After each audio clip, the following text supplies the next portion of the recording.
stains and in my chains. I am such a loner. San Francisco bases got me slowly taking over. I can't wait to show you that I'm gonna take it over.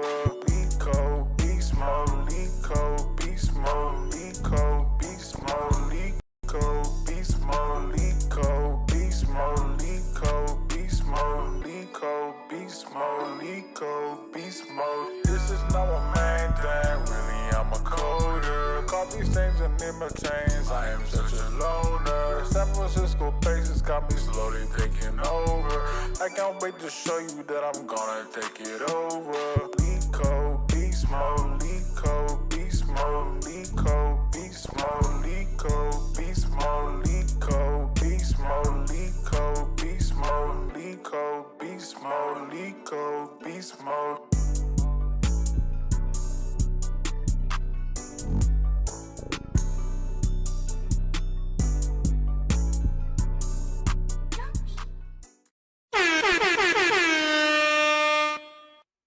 Yo, chat, what's up? We back, we back. I was able to get a hold of my tech recruiter friend, so we're about to run this. Set up real quick. Good morning. It's morning for y'all?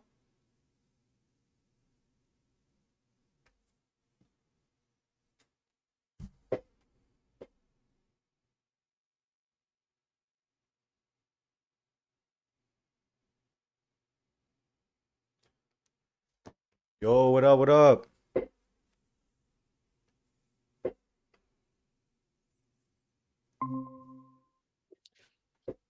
Holy, Mr. Donald in the building. Castle. Okay, wait, let me What's get good? I'm gonna get you up on the screen like last time. Bro, what is Castle Ridge? What does that even mean? That's like my neighborhood, where I'm from. My hood. In Canada? Yeah. Oh. I've never heard of this place. It's in the Northeast. Castle Ridge. Yo, Chris, what's up? Castle. I'll post this in the Discord too, real quick. Damn, yeah, I've never been here. This is by Martindale. Oh, okay. Yeah.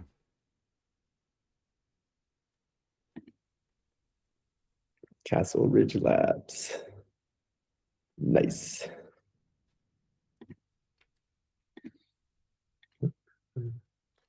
Oh wait, people are asking how can I submit my resume? You can submit it here.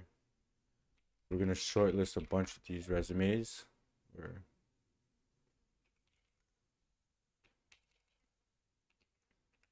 And we're gonna learn everything that we're gonna learn how to build a good, or we're gonna learn what a good resume is from a tech recruiter.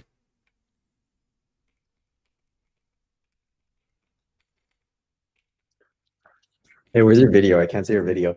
Okay, give me a sec. Can you see it now? Yes. Hey, you have a green screen? Yeah. It doesn't even cover the whole view. But on my stream, it's fine. Because Yeah, that's I fair. chop it. You crop it. Somebody submitted mine early. Hold up, I'm just telling the Discord quick that we're on. Everyone.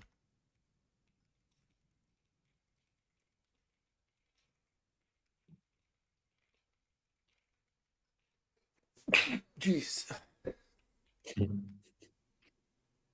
Everyone have a tech recruiter on stream to view resumes. Perfect. Is it the first time you've had a tech recruiter on screen? Yeah, it's my first time. Nice. Had to wait for one of my friends to become a tech recruiter. I am honored. Okay, we got 21. A bunch of people jumped in. This one, usually these get to a lot of people. A lot of people like to tune into these ones, like when it's the resume reviews. Yeah. Okay, let me get you up on the screen. There we go. Nice.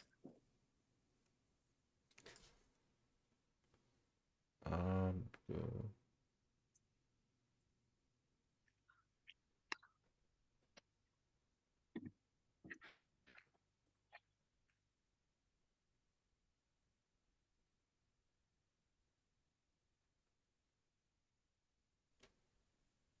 There you go.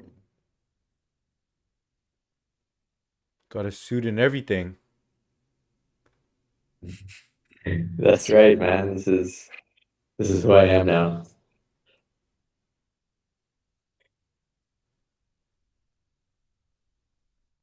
Okay, say something. Hello. Perfect.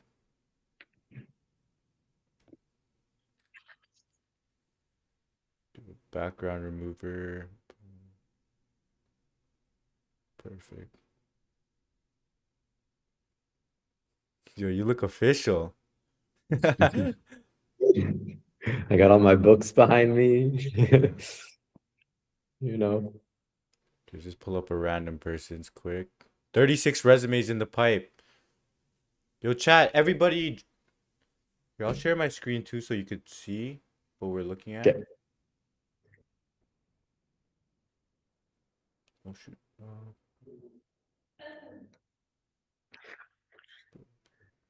Let me get you back on the screen.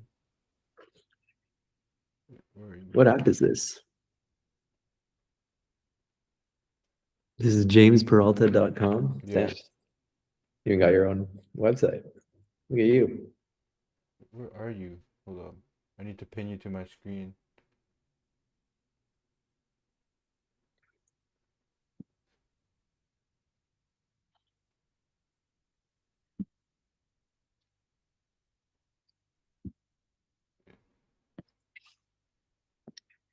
Give me a sec.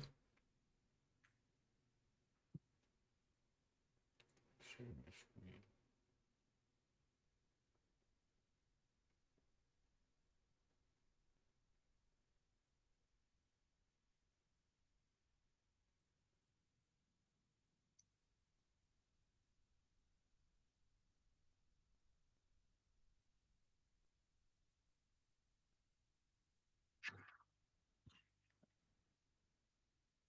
I'm trying to make your screen bigger. Wait, pop it up.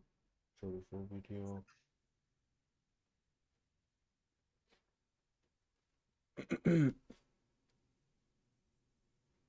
What's bro's name? Don't worry, we're gonna give a full introduction once I set this up.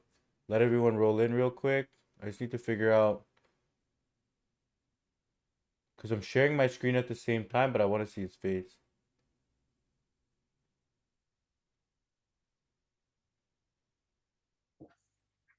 Adjust view.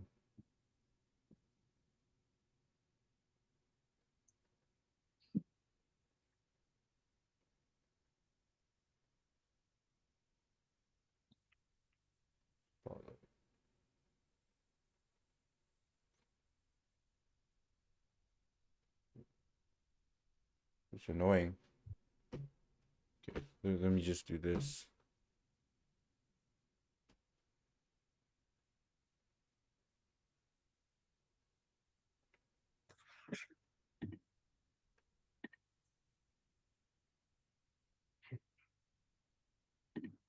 You can see my screen, right?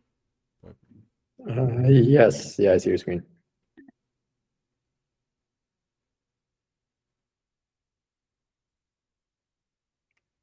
How many people are we waiting for? No, I'm just trying to get you on. I just want to pop you up on my screen. Uh,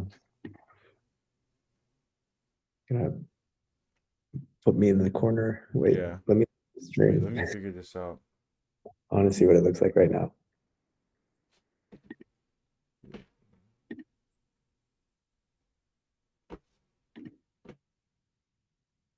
It's tweaking. Give me a sec.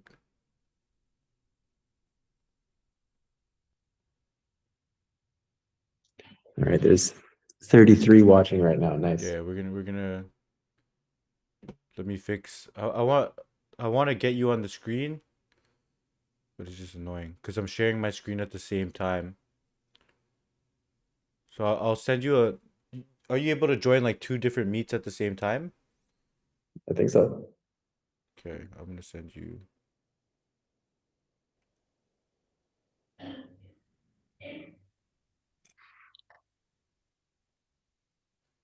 What the hell?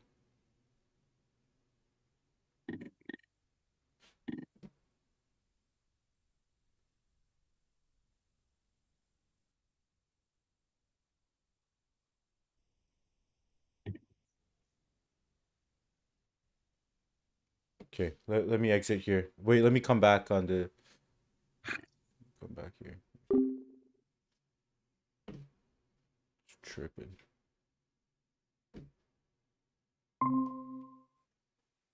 There you go.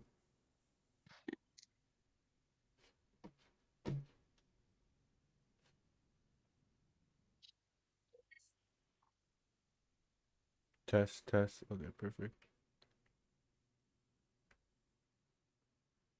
There you go.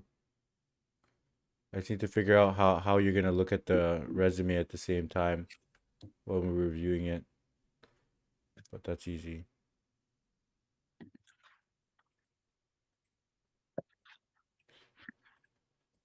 Chat, sorry for the technical difficulties, but so we do.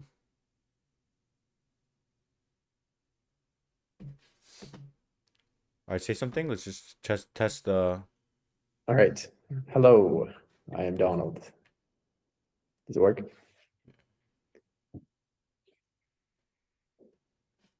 Okay, I'm gonna send you a calendar link on a different one, so like on a different browser, and Okay. then just join in from there. But stay in this one. Yeah.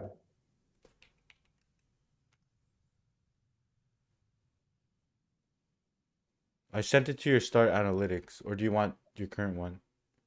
And just send it to the current one. I don't have that Okay. email anymore. Okay, wait.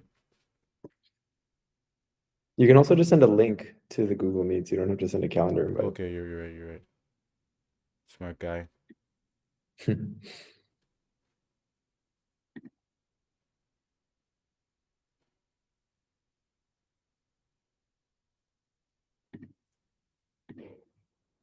Nice. I'm excited. How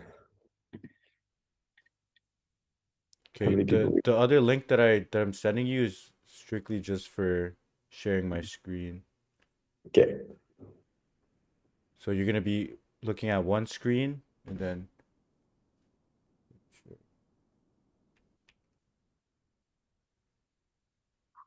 All right. Let's click it.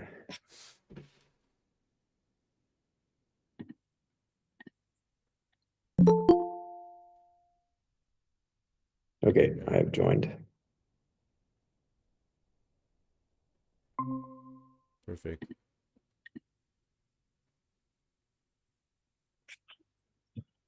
Okay, I think this should be good now. All right. You can see my screen there. Yes. Perfect. Let's see OBS. Chat. He'll explain his background before. It's a pretty interesting journey of how he became a tech recruiter. But yeah, right now he's a technical recruiter and he's also very technical himself. So he's able to actually like understand all of this stuff. That's right. Chat Okay, says do you want me to? mine has my phone number. Would be nice if you could cover that. Bro, delete it or tell me which one it is. I'll delete it and put it again without it. I don't want to look. It says to anonymize it. I don't want to accidentally leak anyone's personal information.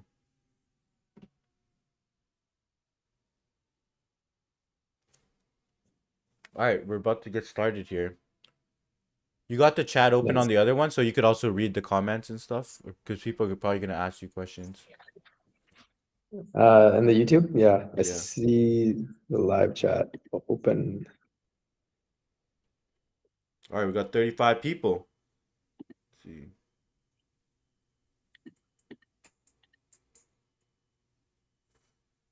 Yeah, if everyone who sends in their resume, please anonymize it. The sweet intern, quant dev. Okay, quant dev. This one? Is this you?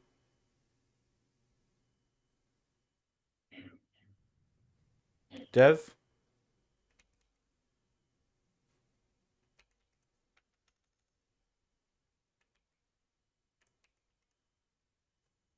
Holy, so much people asking quant dev, man. Okay, I'll delete this one. All right. All Chat, right. go in like upvote whatever ones you want to see. We're gonna get into it. We'll probably spend about 30 minutes. I only have him for the next 30 minutes, but so we have Donald here, who's actually a data scientist turned technical recruiter.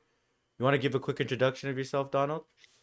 Yes. Hello, chat. So I was a data scientist in Canada for about 5 years. I worked mainly with insurance companies. I was building AI models for detecting insurance fraud. And after 3 years at my most recent company, I sort of stopped learning to an extent, and I wanted something new. I also wanted something more people focused. And so I tried to apply to different positions that were kind of adjacent but people focused, like product manager or like technical engagement manager. But as most of you may know, the North American job market is a struggle right now, especially if you're not very senior in your careers. So my wife, who's Japanese, recommended moving to Japan. And so we came over here to Japan, and I just started my own company. I was tired of applying. Recruiters were misrepresenting me. And so I said, let's just build something of my own. And I saw some success in my own company. It was basically data science consulting for some startups and some larger corporations. At one point, I got a decent sized project in Japan, and I had to hire some freelancers who were engineers. And I was actually pretty good at hiring. I made some good decisions. I also had one mistake that I made in hiring, but it taught me a lot about how do you hire the right people in tech. And so after that project was finished, I had to make a decision on what I wanted to do next.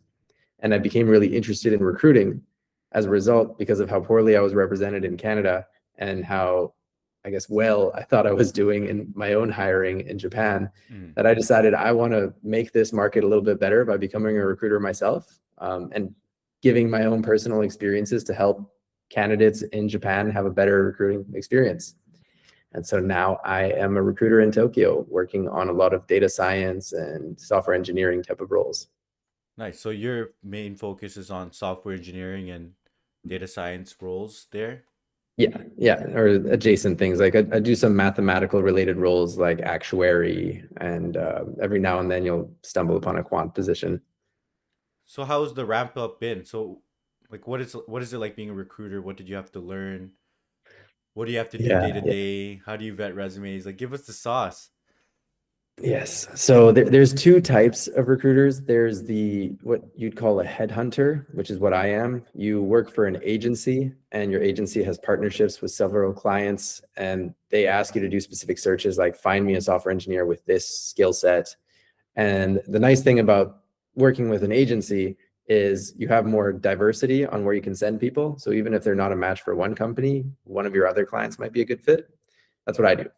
Then there's also in-house talent acquisition, which is you work for one specific company, like let's say Amazon, and you can access all of Amazon's internal roles, and your goal is to grow Amazon as a company. Mhm. And so you asked, what have I learned? A lot, man. Like seeing job hunting from the outside and from the inside is two completely different things.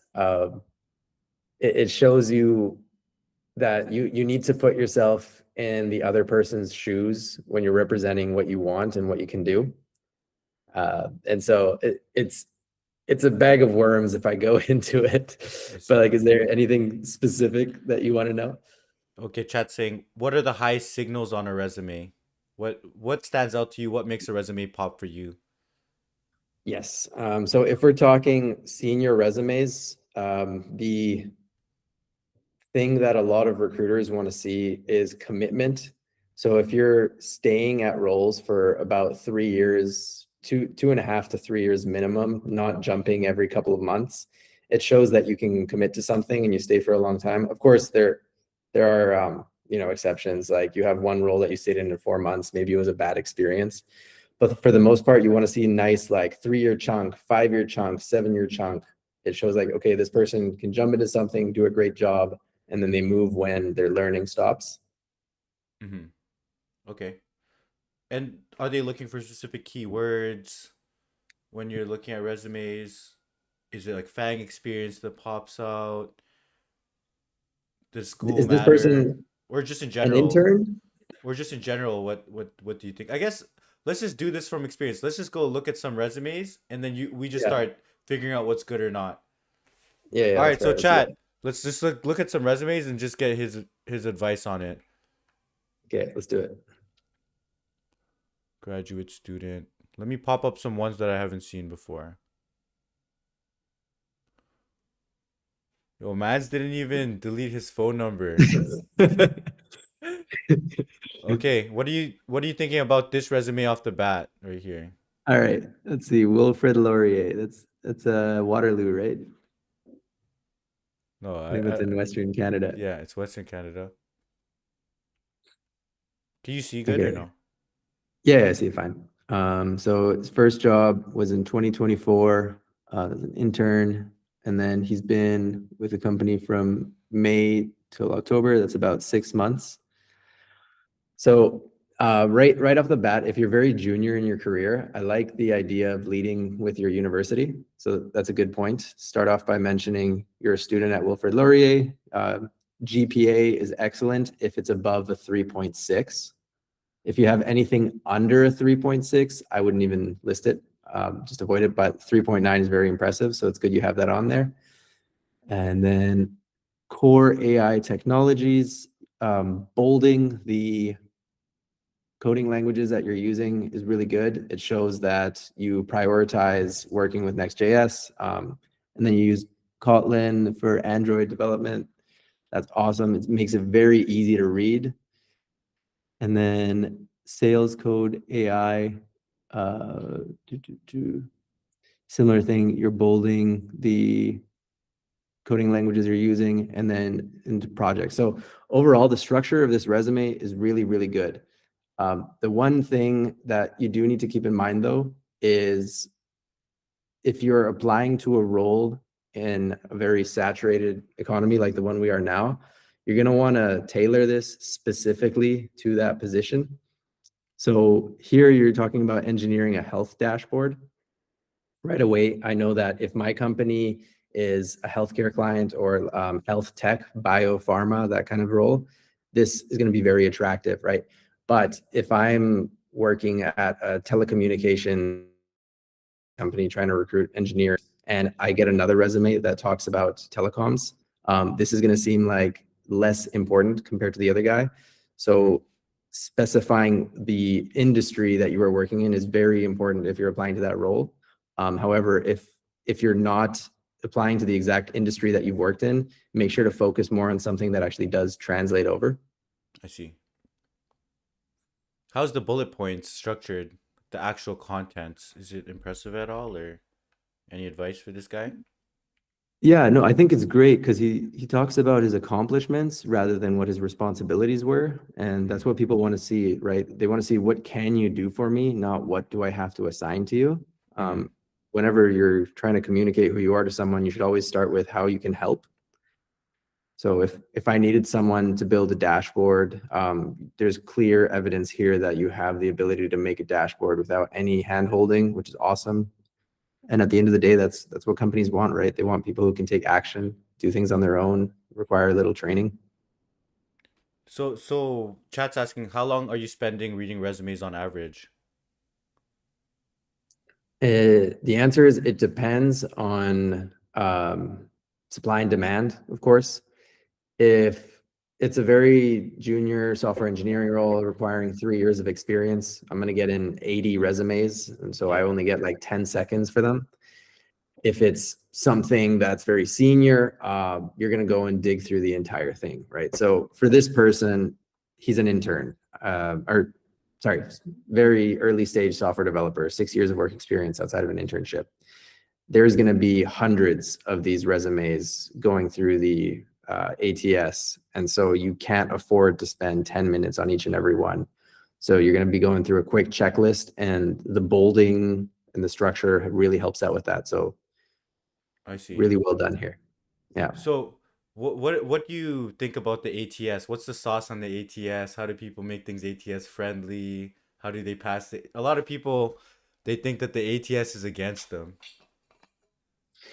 So it depends on how you're applying. If you're applying through LinkedIn, LinkedIn has those questions that it asks you, like, how many years of experience do you have in Python? And then if you pick less than whatever the required amount is, LinkedIn's going to auto reject your resume. So that's built into Oh, LinkedIn. So on the back end of LinkedIn, okay, they won't even send it to yeah, they won't even send it to the recruiter, but it still lets you put it through and you think you applied, but it doesn't get to the yeah. recruiter.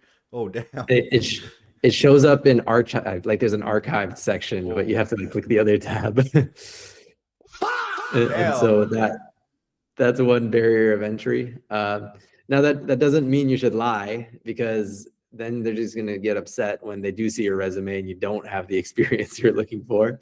Yeah. But it is something to keep in mind. And then I personally, I read all of the resumes that get sent in, Mhm. just because we don't have a massive marketing budget like most massive companies out there. I work for a very small recruitment agency, so Mhm. I don't get the sheer amount of volume that others do. But So, I can imagine yeah. the difference. So what are the different filters? There's LinkedIn.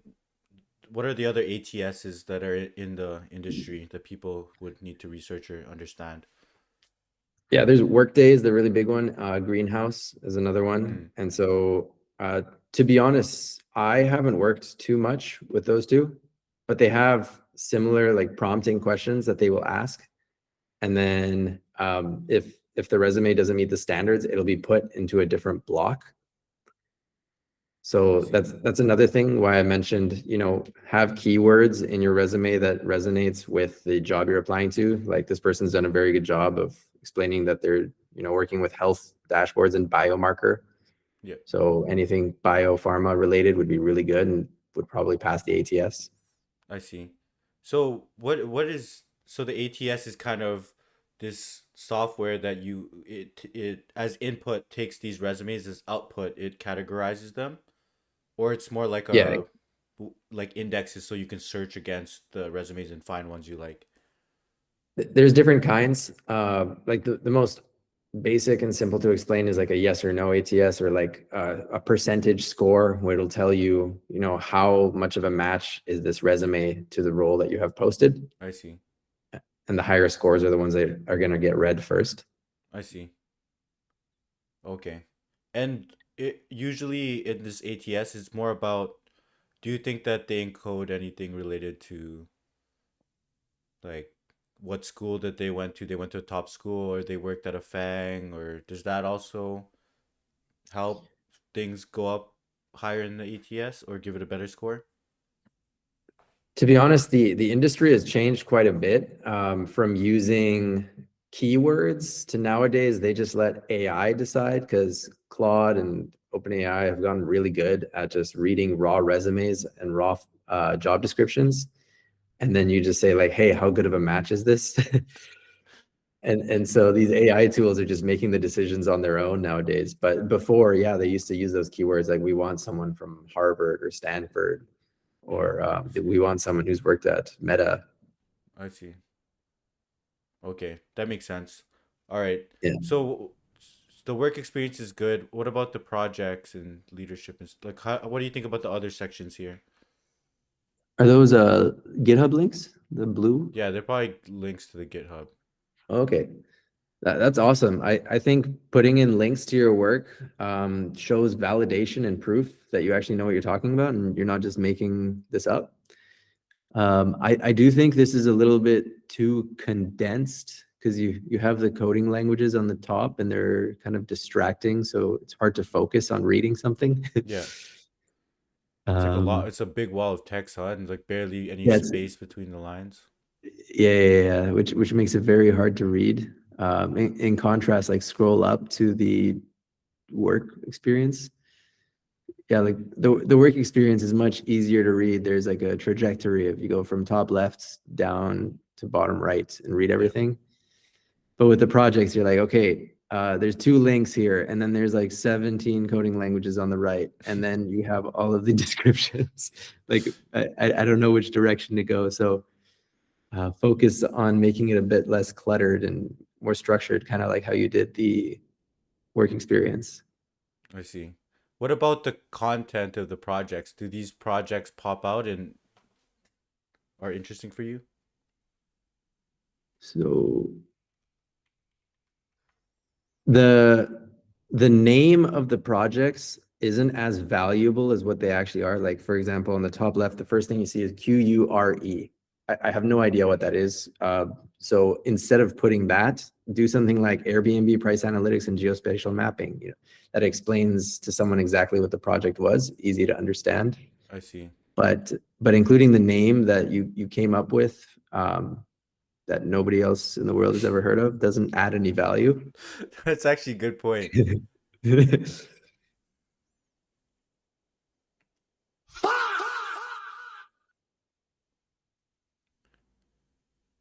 What do you think about the? Do you think it's like impressive? Like read the AI stuff. I know you did AI stuff before, so Let's see. developed Android. Suppose you're trying to hire. It seems like this person's kind of tailored for more AI roles. Maybe I don't know what. It's hard to tell Yeah. what he's actually aiming for with all this random stuff on his resume, huh? Yeah. So the other important thing to note is your resume is supposed to tell a story of who you are and where you want to go. So I don't do this, but a lot of my colleagues do this. When they read a resume, they actually start at the bottom. So they open it, they go all the way down, which is your earliest experiences to see where you started, and then they scroll up. And so this is a very short resume, so you only have the software intern and blah blah blah. But in this case, I see, okay, this person has a lot of interest in analytics. It seems like a lot of these projects have to do with analytics. My Tracker is an analytics app for expenses. Airbnb pricing analytics is also another analytics app. I don't really understand what Cure is. A clinic queue system?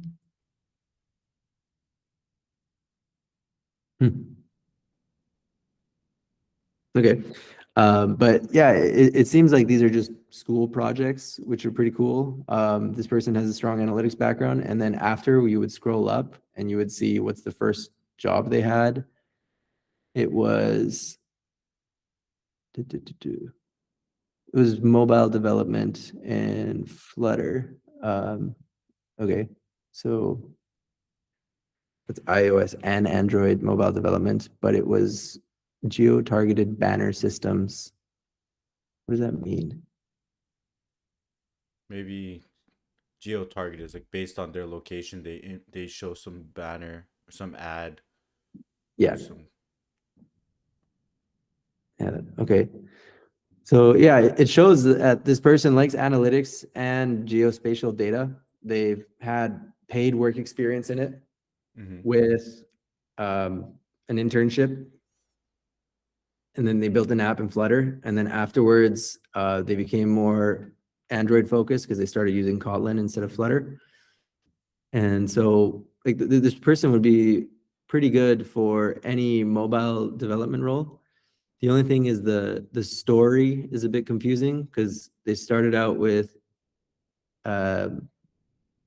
geospatial data and then they went into health dashboards. However, the analytics part is still there. So if I have a company that wants to build some sort of dashboard related mobile app, whether it's Android only or Flutter, so it's native to both OS systems, this person would come in for an interview. nice, cool. All right, let's go on to the next. What are you rating it? Just give it a out of 10. Honestly, I would give this like a solid 8 out of 10. Okay. To get it to a 10, a little bit less clutter on the projects, make it more obvious to understand what you want to do. And but in terms of like the work experience and the education, like I wouldn't change a thing. Maybe you can make it like 5% better, but that's not even worth it. Just don't change a thing unless you want to edit it to specifically the job you're applying to. Nice. Okay, I see. Okay, they want to go through the resumes faster, so I think this is what we'll do. We'll pull up 10 Yeah. resumes and then we'll shortlist them down to like the top 3. Yeah, sounds good. Okay. We're Yo, Liam, you're back in town? Oh, we already did this guy.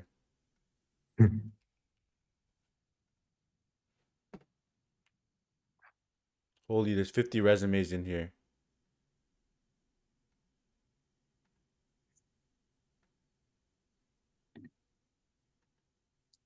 How do I see the Okay. chat? Oh, here it is. He's saying thanks for the great. I'll make. Okay. We're gonna. Holy, there's a bunch. Actually, We'll work from the bottom up actually, because I already reviewed a bunch this morning and I forgot to. Okay, we're gonna work from the bottom up, because these are all the new resumes that came in. Okay. 1, 2, 3, 4, 5, 6, 7. So you tell me when to move on and when to scroll and everything. Be like, oh wait, what our goal is, we're gonna look at 10. You're just gonna go through how you're gonna filter them, like Yeah. manually. All right. Sounds good. So let's get to it. We're gonna speed run 10. We're gonna try to shortlist it to the top 3. What role should we try to hire for? Just a regular Fang role? Could you put yourself in a startup? Okay. Put your startup hat, like you have this Series Startup A hat. company and you Yeah. want to hire for it, and these are 10 Yes. resumes. All right, let's start off with this Perfect. first guy. Okay. First, last, Los Angeles. Okay, cool. I like the fact that they have their portfolio at the start. I'm assuming that's a GitHub link. That's awesome. University. So having university at the top usually tells me that this person is quite junior, which I think they are. Yep.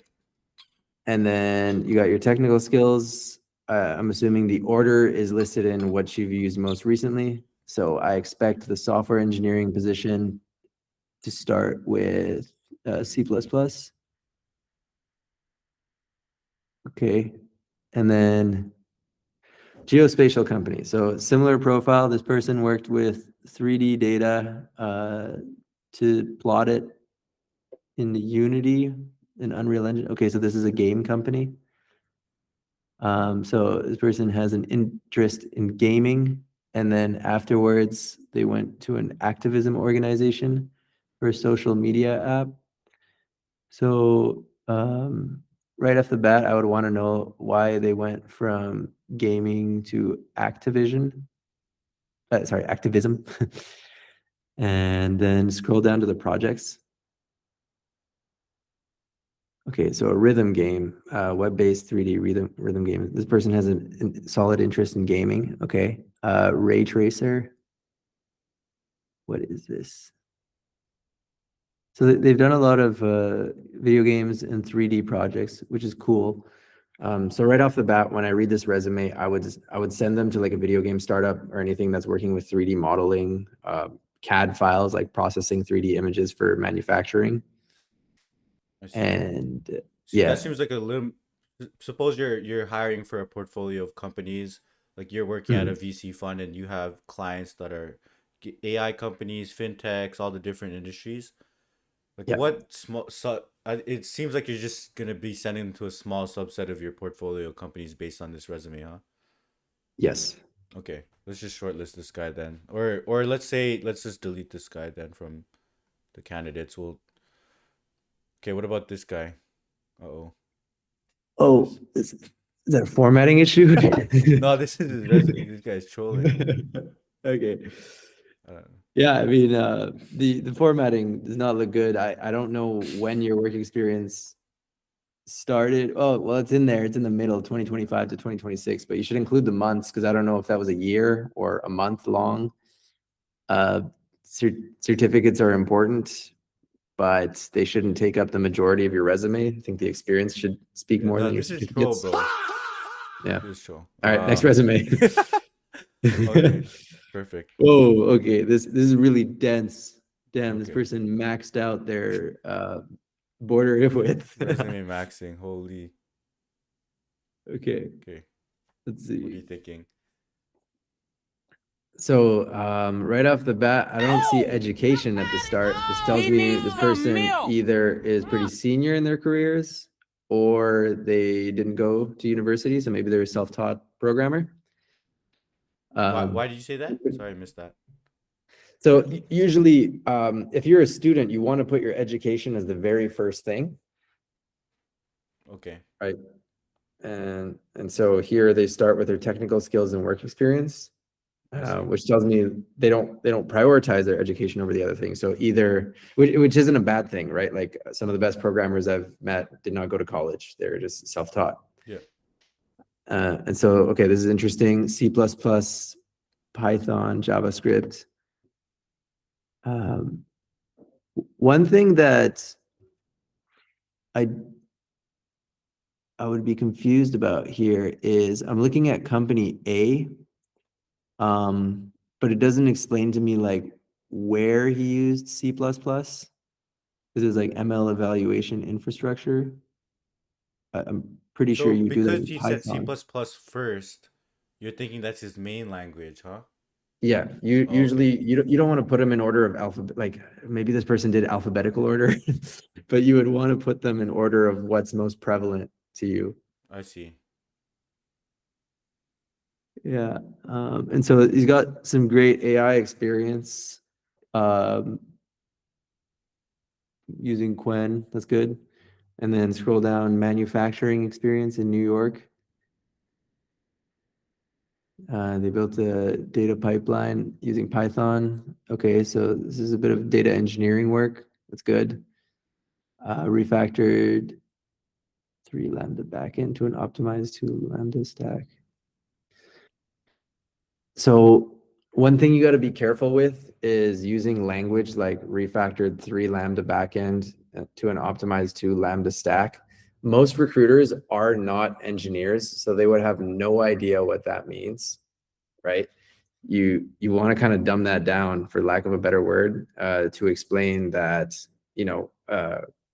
lambdas, I'm assuming, are just like these functions you create to simplify workflows in the AWS suite. And so, even using that description I gave you there is you built like workflow automations in AWS for server inference. That's much easier to understand than, words Yeah. like Lambda. This is kind of like very implementation details heavy and specific. Yeah. Okay, chat's asking one thing. Suppose somebody said, "Do you check transcripts when screening?" If somebody said they have a certain GPA or they did this or did this, they No, did that. never. No, you don't check. Okay. No. So what you're saying with this guy is just make sure that their bullet points are a bit more Yeah, generalized. easier to understand. Okay. What about the other ones? Are you shortlisting this guy? What do you think? For now? Because we can go back to it after. Real estate, EV infrastructure, manufacturing. One thing is, why did you go from software engineering intern to software engineer and then back to intern? So did you go back to school? I don't understand that here. I see. It's so hard to judge because they're putting like company C, company D, company B. So another thing that recruiters look for is you want to typically be going up in your career. So like if you start at a very small company and then you go to a very large company, and then you go to like a FANG, it's like, okay, this person's progressing. They have an upwards trajectory. And so, but sometimes the opposite is true as well. Like if you start at a large company, but then you go into a startup because maybe you didn't enjoy the work environment I don't know, the bureaucracy and whatnot. Yeah. That tells a clear story. But if you don't name the companies, it's really hard for me to figure out this person's story. Yeah, I see. Okay, that's cool that they look at that. So, Yeah. what do you think about the project and the other stuff? Is this somebody that you would send over to, like, what companies do you think you'd send this over to? Like, what industries, what verticals? Well, their longest experience is real estate, I think. Feb to Jan. Oh, that's just 1 month. Oh, that's a 1 month internship. That's very short. Yeah, the longest experience they have is Oh, a this real is like a estate year. platform. February 2025 to January 2026. Oh, okay, yeah, sorry. Okay. It'd be really tough because it's kind of all over the place, but it shows that this person has work experience in a variety of different software roles, from data engineering to backend to AI. So for very junior positions, this would be pretty good. But if it's something that has like a focus, it would be hard to sell this resume if I'm receiving other ones that are, you know, in one specific field. Like if the other person has all of their roles in data engineering versus this guy's done a lot of different things, it's really, really difficult to pitch them. I see. I see. Okay, that makes sense. So just Yeah. next on this guy, like Yes, we'll next. add, we could throw him at the end, or would you just like you just pass on this guy kind of? You think you'd pass or? Am I representing like a certain company, like startup for Right. what? Or I guess, yeah, I don't know. Let's just say you work for a VC fund, and the VC fund is focused on early stage to Series A, Series B companies, and they focus Okay, on like enterprise software across different verticals. So, is this yeah. somebody that you would want to keep around just in case you a company, or the resume is just kind of not good enough that you just look for more candidates and you'll I'd say this is good. We'll keep this guy. okay, we'll keep this guy. Yeah.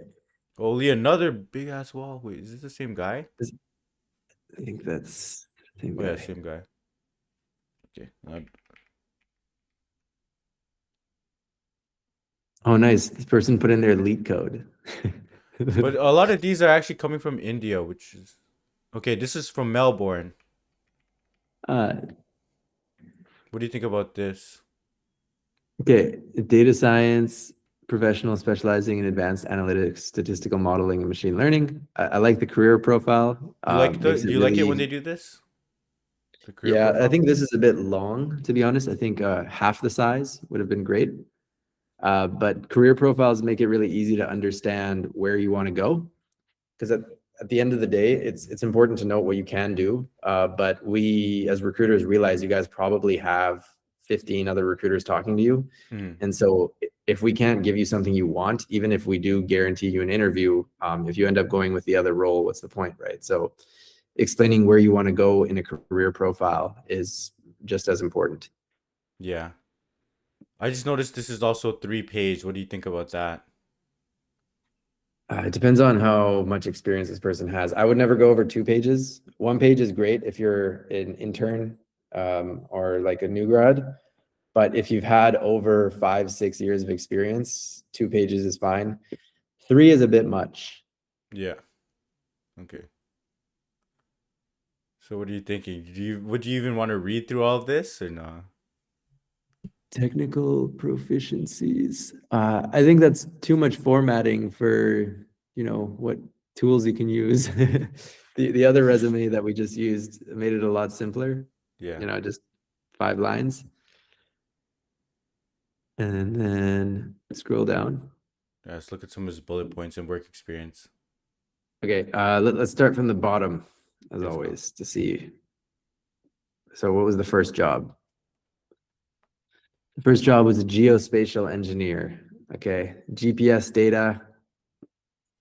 And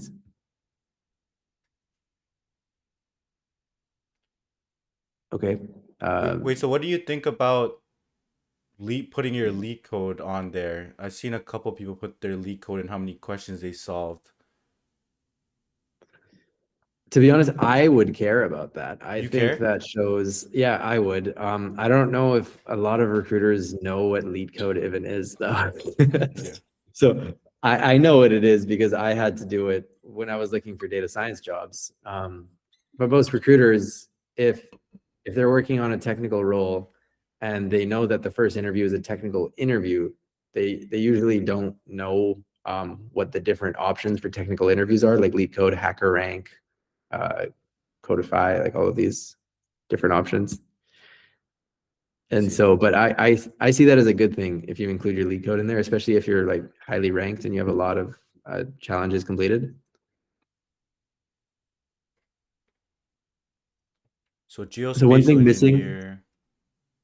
yeah, one thing I would do here is I would actually bold the Excel and SQL, and also Oh, so you AutoCAD. like to bold. You like to bold it and make things pop up, like the keywords. Yeah, it makes it easier to read, especially because like I've never done this type of geospatial role myself. And so I just want to see like how it relates to our position at this startup. I see.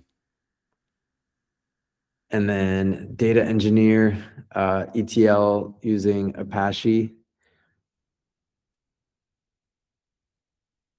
Okay, one thing that I would change here is specify what kind of data your ETL, was it, financial data? Was it healthcare data?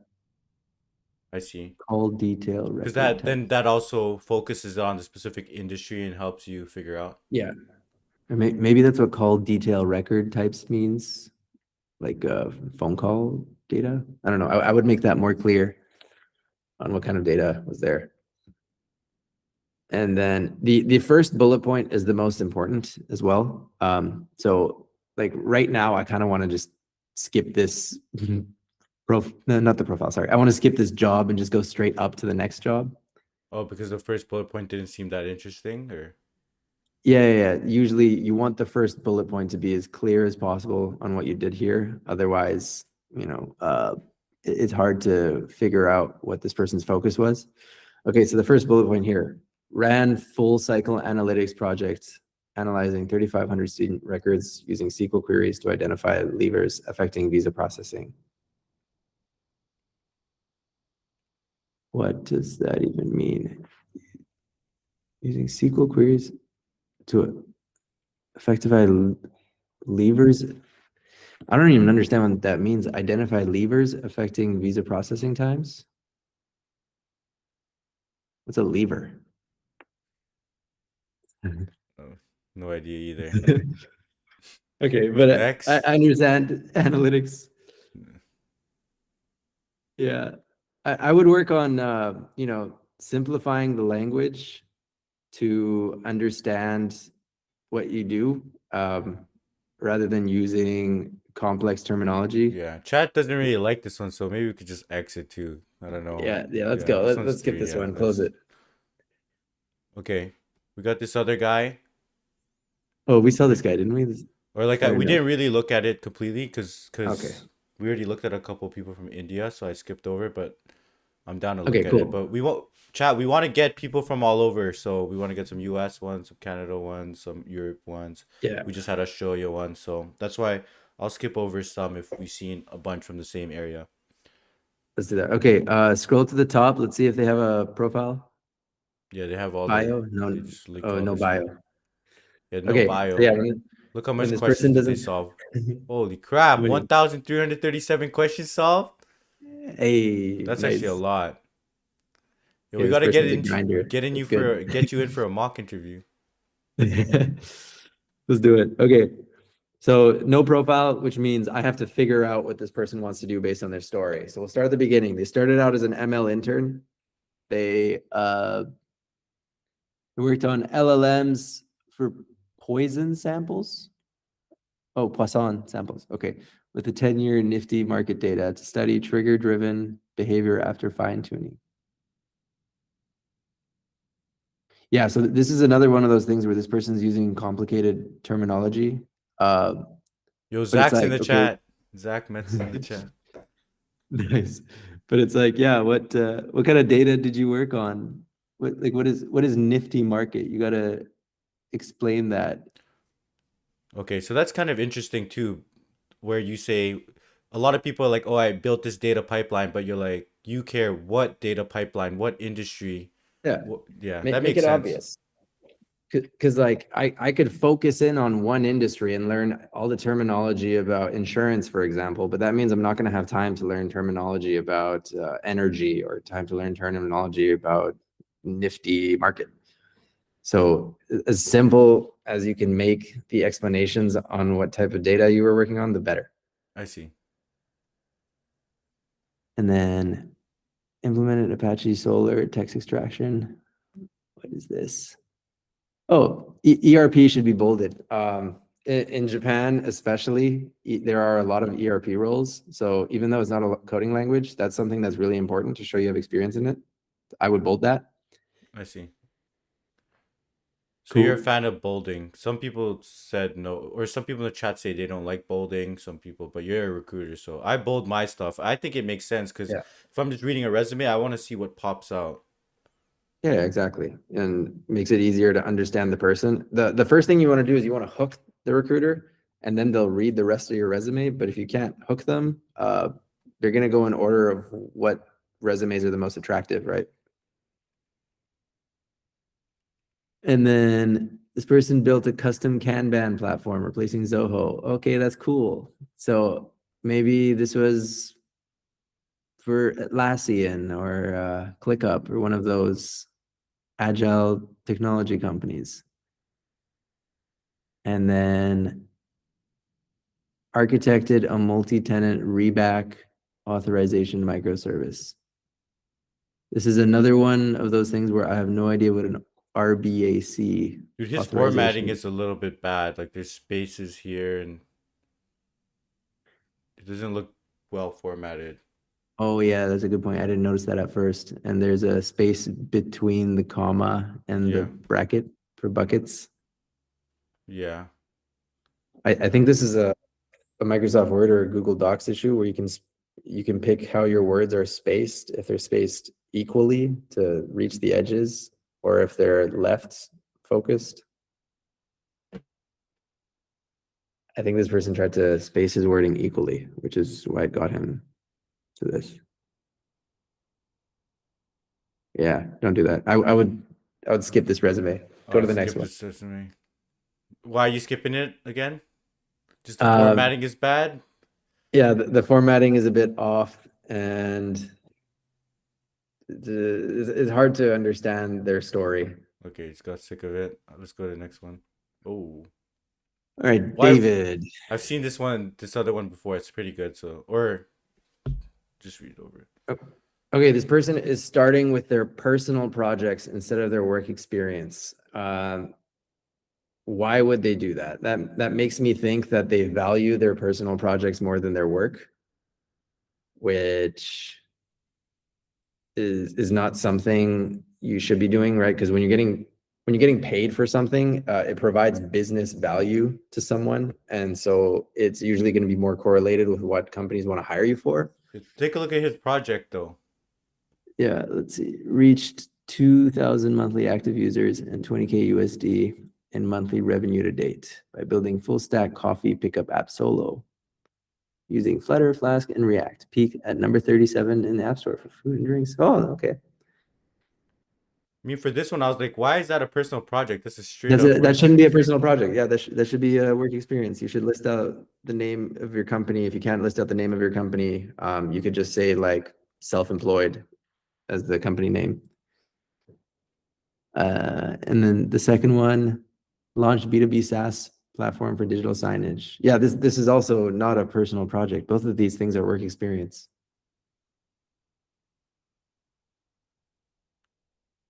Yeah, this straight up job. And so the other thing is this person was in Seattle and then moved to Mexico for remote positions. Top engineering school in Mexico. Oh, he seems like maybe he just went to school for a little bit. I don't even know. Maybe he worked in Seattle for a bit. Interesting. Oh, that's David's. It's him. He can't get any interviews. Okay. Why do you think he can't get interviews? In the US? Where are you In applying? Mexico. Yeah, what's your fee? Just let's see. Yeah, what else do you think about the resume? How's the bullet points and is the story telling anything? Yeah, I like the bullet point of eliminated all manual intervention in the company's core workflow by architecting a Python microservice. Okay, that's really good. It tells me this person is automation and optimization focused. It's really strong. That's also using words like all manual intervention, all specifically is like extreme, and extremes is what catches people attention. Hmm. So I like that. And reduced unresolved merge conflicts across the engineering team by building an internal monitoring UI that surfaces conflicts in real time and enables direct assignment to engineers. Now, I think that's very impressive. Most recruiters will have no idea what a merge conflict is because they do not code, they do not know how to use GitHub, they have never had to solve a merge conflict. So I would rephrase that to something that is more understandable by the general US population. I see. So when you tailor these resumes, do you want to tailor it for the hiring manager or for the recruiter? You want to tailor it for the recruiter because otherwise they won't even send it to the hiring manager. I see. I see. Okay. That's actually interesting because even for me, I try to tailor it for like a hiring manager to look at it Yeah. and impress them in the Now, interview. this is why I like the bolding because if you started bolding REST API, Fast API, Python, then you've got the recruiter's attention. You're like, okay, this person knows how to code and they've used it for a company that's made money. Excellent. This is what I want to see. Then they'll send it to the hiring manager. And then the hiring manager will read this and they'll be able to understand what the rest of it means. Yeah. But if you don't bold everything and then the recruiter has to manually go through it and be like, I don't understand what this person's working on, but they might be a right fit. It's too much of a gamble. I see. So are you passing on this guy or not based on just like a few minutes of looking at it? If I'm going to tell you something very important right now. If I am hiring for a US based startup and we need people in office, I would be passing just for the fact that this says remote Mexico. This makes me think that this person's a freelancer. And usually like freelancers have a lot of side projects going on as well. And if I'm a high traction startup, we're working 12 hours a day in office. I can't afford to hire somebody who's got a side gig happening. So I would pass.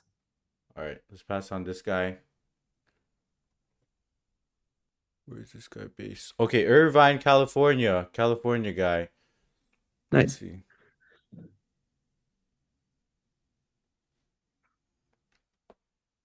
San Francisco. Ooh, this is one of those things where if your GPA is under 3.6, I wouldn't even bother including it. 3.5 is a little too low. Yeah, it's a little too low. Because your resume is supposed to highlight your accomplishments, right? And I'm not saying 3.5 is a bad GPA by any means, but it sticks out, right? Like when I see those brackets, it's the first thing that I look at. And if other people are listing their GPA and the numbers are going to be higher, automatically my mind is going to start bucketing you as like, okay, this person's not as good of a student as the others I've seen. I see. But if you put the focus on your strong suits, like, okay, molecular dynamics, this person can probably get into something life science focused. This is nice. Multi-threading, optimize. Okay, this is one of those things where it's like, you got to dumb this down. Like they're using O of n squared terminology, man. Multi-threading is fine because that's a good keyword. A lot of companies look for people who've done multi-threading, but you should never have to put mathematical notation in your resume. Like, why do you have 10 to the power of negative 11 in there? This is funny. Okay, let's look at his college experience. Let's see here. Engineered and deployed LLM orchestrated. Like automatically you're looking at the experience like, sorry, the project check. I don't want to really look at that. Like, kind of.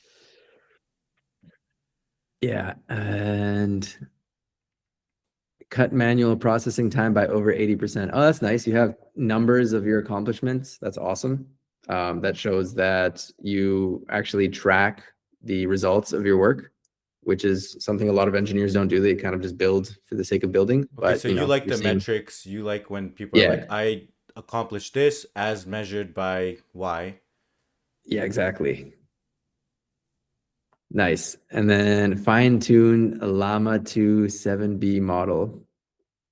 Uh, using LoRa high performance computing clusters to manage the full ML development lifecycle. Okay, but what did you fine tune it for? I would say like fine tune the model to be, more accurate on medical data or medical queries. Yeah, And honestly, so I've seen that a lot of people's resumes. Like, oh, I just did this, but they don't talk about the scale. They don't talk about what the result was or anything like that. Mhm. Yeah, like because I have fine-tuned the model myself, but it was, to be able to answer medical queries. So it's like I made a machine learning model could be your doctor. But for this, it doesn't tell me like what was it fine-tuned for. Okay. So So it that would be just sounds important. like, so yeah. What is, so this bullet points kind of sucks because like they just It find seems it. like fluff, it seems made up. Yeah. And then it might not be made up, but we got to work on perception, right? And now this person separated San Francisco State University from San Francisco State University. That's a bit confusing. I would put that as one block. And yeah, like I would just delete the second line that says San Francisco State University and just show that it's a different role, but you're still in the same company. There's no reason to make those two different jobs. And then flow jet valves. Chat saying this recruiter has better side projects than them. Yeah, I mean, dude, Donald, this guy was very technical. He had like a 4.0 GPA, so he's pretty cracked. Not gonna lie. Robust microservices using Node.js and Django. Yeah, this doesn't tell me anything. Like, what was the microservice? And like, why did you deploy it? This, Like, what's the business this, use case? this, Why did you have to build this, this endpoint this or is super, backend? this is super generic. I have no idea. Like, was it a microservice for chat? Was it a microservice for, email automation? Like, what was it for the e-commerce portal? Yes, but like, what did it do for the e-commerce portal? I need to understand. So when you Yeah, see yeah, these, it's kind of just like fluff, a little bit too general. Like you don't yeah. see the Like, impact. You don't see. I You think this just see is AI roles. generated. It's AI generated. Okay, we're shortlisting. What is this? University of Wisconsin. Okay, nice. Bachelor's degree. I I don't. This is just nitpicking, but I don't like the fact that the dates are not aligned all the way to the right. I see. Bad formatting. Yeah, Okay. yeah. If you're gonna align the dates on the right side, align it with the end of the blue line. Okay. Scroll to the bottom of the experience and see where they started. So they were back-end developer and now they're an AI ML intern. Okay, and then in the middle they did information security analyst. So this is interesting. This shows me this person has a variety of different interests, and the back-end developer position was designed to implement priority-based queue management for CS department system.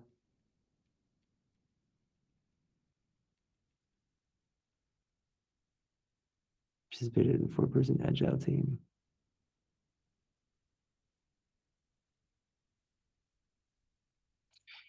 Yeah, so this person's telling me like what tools they used, but same as the other profile, I don't know why they use them. Like they made a RESTful API endpoint, but for what? What kind of queries were sent to the endpoint? What kind of data did it return? Yeah, like why? What business impact did they have? Why did they have to build it in the first place? It's Yeah. kind of just like a role and responsibility. You know, when you're reading a job description, it's like, oh, you're gonna be building endpoints with Spring Boot and writing unit tests, and they kind of just copied it over here. Mhm.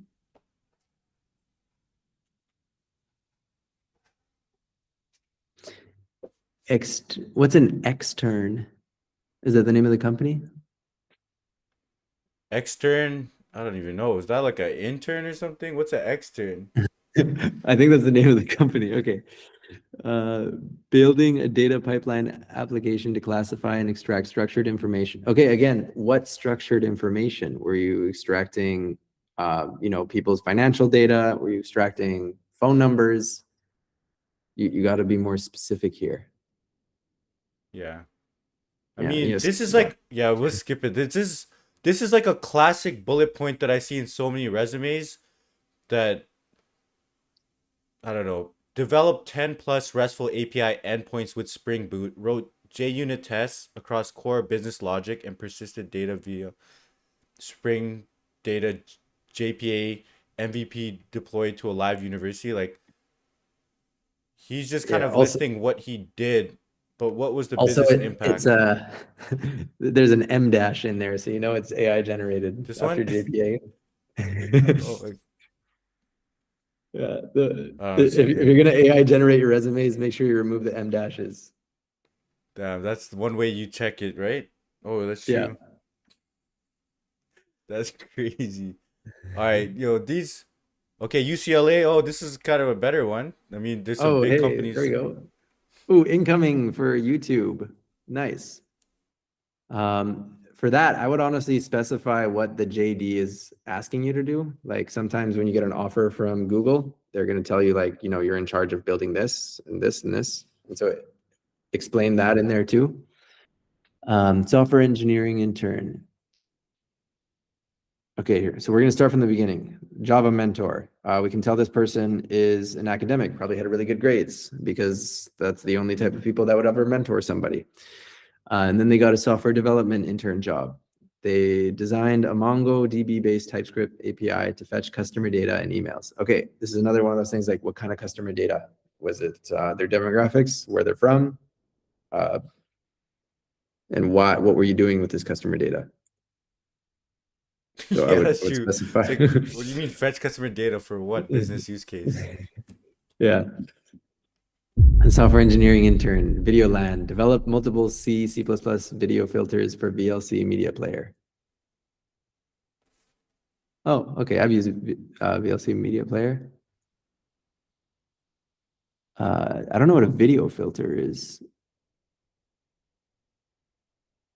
Yeah, I would need more description on that. Like, what does a video filter do? So after VLC media player, you could say like for the purpose of blah blah blah. Integrated segment anything model 2 with OpenCV to segment video objects.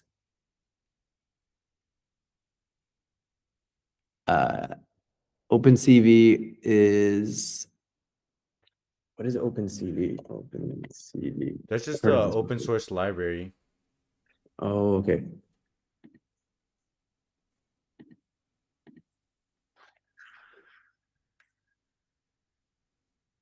Yeah, I would start that bullet point, the second one, start with like, use the word computer vision or image classification at some point in the beginning so I can understand. Because if I've never heard of OpenCV before, I would have had to Google what that is. I see. Yeah. I think this is a decent resume, but it's another one of those cases of where they need to specify what they were doing with the customer data and then why they were adding these video filters. Yeah.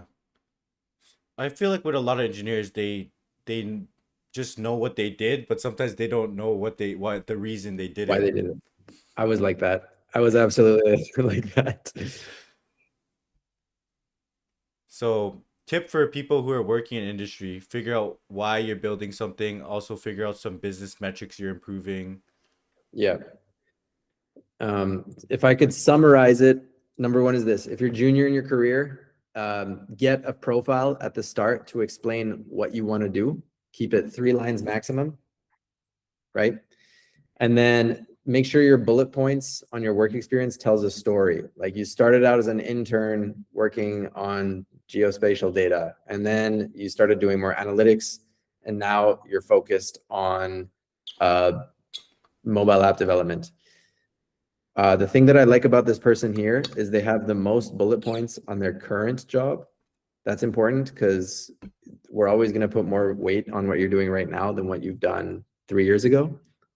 I see. And include any links that are relevant. Like if you have projects nowadays, we can use Claude Code or Vibe Coding to build apps and just host them on Vercel. I would include those links on your projects. So this guy has a video, but for their second project, put a link in there. Yeah. Their Right, bullet next points are resume. like, are you passing on this guy or shortlisting this guy? I like this guy. Oh, you Let's like this shortlist. guy? Okay, we'll keep this guy. Yeah. Okay. So we kind of had two. Let's pop out a couple more, chat. Let's get a couple more good ones, and then we'll figure out who the best is. Holy, 67 resumes. Okay, Rambod, Dev, these two in here. Already seen. Get a couple more, and then we'll call it. Sounds good. How are you doing for time? I'm good. I got like 15 more minutes. Senior level. Oh, we got a staff level. Yeah. We'll just okay, one more person. We have him for 15 more minutes. Who really wants one?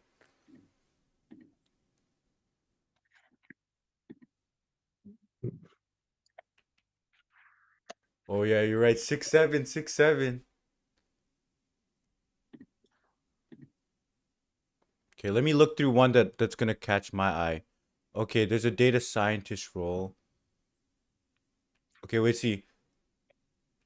Okay, this person hasn't heard back from 200 companies, so we'll help him out. All right, let's see. Oh, and this person got offers from Google and Amazon and stuff. Okay. Perfect. Wait, we saw this one already. Oh. Okay. So this is a Calgary guy. Calgary guy, nice. Staff level engineer with 8 years building production systems across fintech, SaaS, IoT. Experience in leading architecture for high trust platforms for global payroll infrastructure across 43 companies. Nice. Financial accounts and payout systems and AI tooling that dramatically improved engineering responsiveness. Strong record of influencing technical direction while staying close to implementation. All right, so this is an awesome bio for any payment or fintech company. If I was Square, but they just did layoffs, so I don't think they're hiring anybody. But if I was Square, I would definitely read the rest of this profile. Head of sales engineering, remote Toku. Oh, I know exactly who this is. Roast it. You know who this is, James. Yeah. All right, let's see this. Built a production AI agent platform that resolved bugs and small feature requests end-to-end across Linear, GitHub, CI, Salesforce, and AWS, handling roughly 50 tickets per day and reducing backlog turnaround from a week to around an hour. Amazing work. So I love this bullet point because the very last part, you actually have metrics explaining the results of your work. You change turnaround time from a week to an hour. Companies that charge $100 an hour for their services are going to see this as 100 times however many hours are in a week to 100. That's massive amount of savings. That's amazing. Led the 0 to 1 architecture. Oh wait, what about this one? delivery. He's saying he built the AI agent platform, but he's not specifying the domain. Is that fine for this case or no? That would be fine, because for the most part, it doesn't matter which AI agents you're using, whether it's Claude or Gemini. They're all the same shit. And so, but explaining that they did this for service management, like ITSM, and showing the metrics of how it improved the company. It's a really good bullet point. I see. Led the 0 to 1 architecture and delivery of Toku Wallet. Okay, 0 to 1 is a very important thing there. I would honestly even bold that because a lot of companies look for people with startup experience. They want to see the words 0 to 1 in there. Especially Makes if it they're easier for them startup. to understand. Yeah. I see. A financial account payouts platform that enabled contractors and employees to receive funds, hold balances, and withdraw or transfer money through compliant payout flows. I honestly, I think that's a great bullet point as well. It shows that this person really understands financial work, and they know how to automate it and how to build something from end to end that can be used in production. Let's scroll down to the next role here. So I like how they didn't make another job for the same company. They just added the job title that they had here. So they're still at Toku, but they're a founding software engineer. Okay, they Built the switched. first, yeah, so they got promoted. And another reason, which I didn't mention earlier, for keeping them in one company, it shows that you get promoted. That shows you're a high performer. So this person was promoted from founding software engineer to head of sales engineering. That's very impressive. That means, you know, they outbeat all the other founding software engineers. Built the first IRS compliant. I don't even need to read the rest of that. The fact that they're saying the first IRS compliant means this person knows how to meet requirements by government bodies when they're building their work. There's very little things that you need to teach them if they're coming into a new company. They're going to be very proactive. So that's awesome. Designed and built a global payroll system that replaced 43 in-country payroll providers. Okay, honestly, I really like this resume. Let's scroll down. Yeah, no, this is a good resume because look at the business impact. Built a global payroll system, built an IRS compliant, reduced week to an hour. Scroll down to the education. Okay, education, very clear. Bachelor of Science, additional information, programming languages, platforms and tools. Do they have a GitHub profile? Maybe at the top. You check the top. Probably. This person probably would. Probably. Yeah. That's one thing I would do, is because this is a very high caliber resume. But if the person doesn't have a GitHub profile, that would lead to a couple of suspicions. Like, Yeah. are they lying about this stuff? But Yeah. if they have a GitHub profile and it shows that their personal projects are of the same caliber, then very good resume. You would actually go in there and click into it and I look would, at their yeah. Okay, I see. Cool. Shortlisting. Okay. We got a dude from Waterloo, bachelor's of mathematics. Okay, let's see. Software developer intern. Okay, so right off the bat, so let's scroll to the bottom. Let's see what their first job was. They worked at a brokerage. And then BTNX Inc. Another thing that I would recommend doing is, if you're working for very small no-name companies, I would even add a line before the bullet points that explains what the companies are.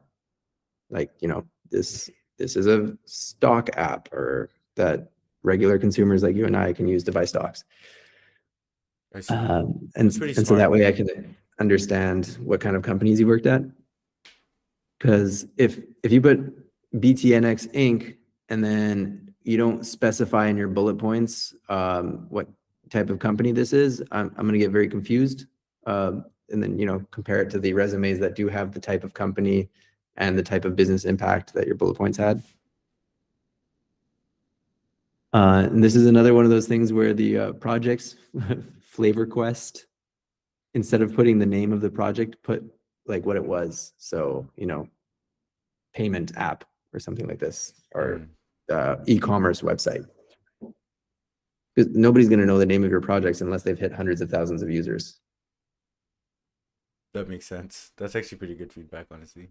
Yeah. I did that actually on my resume. I would say computer vision model, Yes, workout recognition system. All right, scroll up. Let's see, Rideco on-demand transit. Cypress automation for voice. Okay, I like this first bullet point for Rideco. They have actual numbers here that show they increased test coverage by 30%, cut manual QA effort by 25%.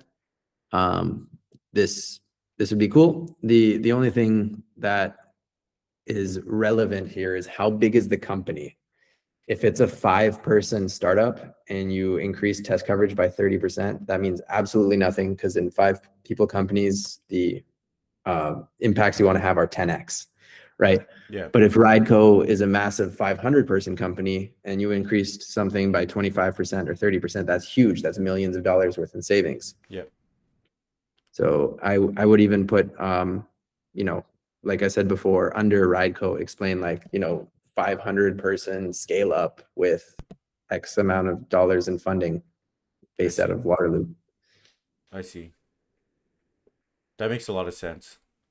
I mentioned Yeah. that earlier before, is talk about the scale. You said you improved some process, you cut the latency for 30% on some endpoint, but if it's no scale, no one hits that endpoint, then it's not worth as much, that bullet point. Yeah, like, you know, my company, if we're interviewing 10 people a week and I improved efficiency by 15%, that just means we're interviewing 12 people a week, which doesn't doesn't add that much value, right? But if we're interviewing 600 people a week and I improve something by 15%, well, that's another 200 or 100 people getting impacted. Yeah. Nice. What do you All right. think? Shortlist this guy or no? I think it's a decent resume. Yeah. The only thing I don't like is in bold, I would put the company names rather than the job titles. I see. And then only have Like Rideco flip in these. there once. Okay. I see. Cool. How much time you have left? Like you have to hop off now? Yeah, I got like 5 minutes. We can do one more. Okay. Let's do one more. There's this guy who's applied for 800 spots.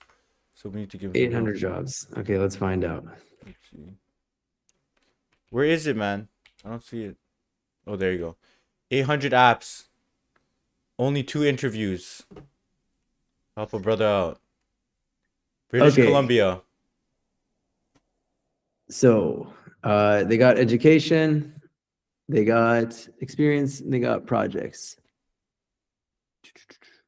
So the first things first, their work experience is backwards. Your most current job should be at the top. So No way. Dude. I would switch that order. The other thing is you need to have something to fill in the gap between August and February. And those dates are wrong. I'm so confused. Wait, August 2026 hasn't even happened yet. Is this a troll? Oh, never mind. This is probably ones that are like it's upcoming. Usually it means Oh, upcoming. okay. But Okay, that usually makes so much more they'll sense. say incoming internship or somewhere there. Yeah. I would make that more clear. Say incoming into this company. And okay. I take back what I said. That was so confusing. Integrating MuJoCo physics engine with GRM C++. What is MuJoCo physics engine? Is that a gaming physics engine like Unreal Engine 5? I assume so. Contributing to a production Android robotics application.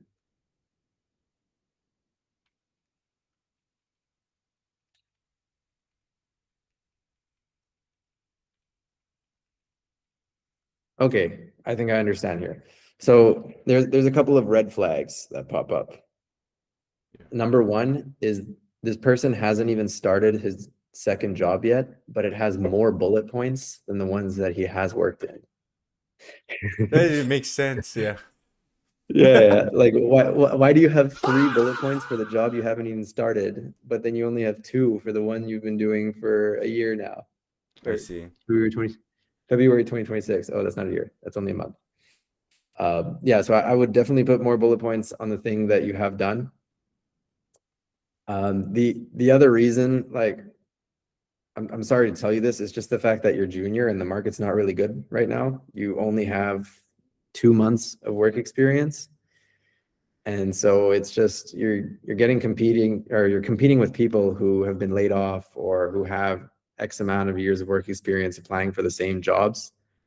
So unless you can do something to really hook them in, like if if I had a position that worked with MuJoCo specifically, this person would get an interview. So I would honestly like focus on applying to only those type of roles just because of how limited your experience is. But if you're applying to a FANG or very high growth startup, I don't see a reason of why I would interview you outside of my startup being specifically focused on the physics engine that you worked on. I see. Particle simulation, black hole tracker. Yeah, it seems like I don't know. These are so specific. Like, who could we even shortlist this guy for? It's like a lot of game engine stuff. C plus plus. What's a ISPC or ICPC top 25%? Oh, he did competitive programming. Okay.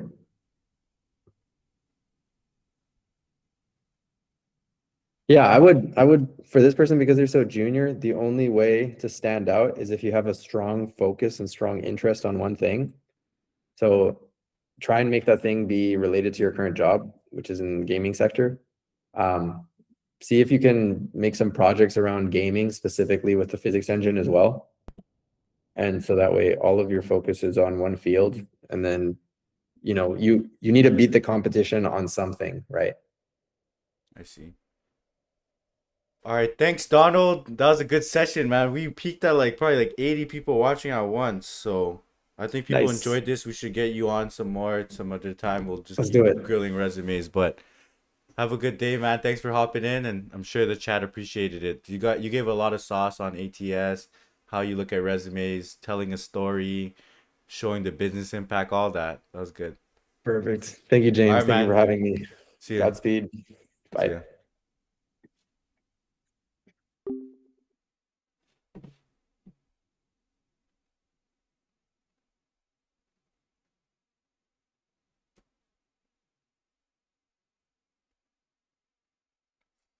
Chat, what do you think about that session? You want me to get more recruiters on here too?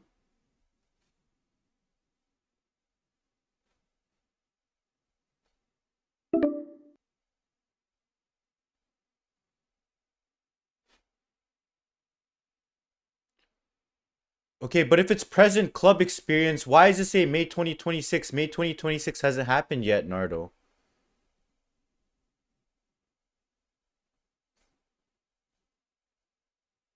Oh, this present work experience. Okay.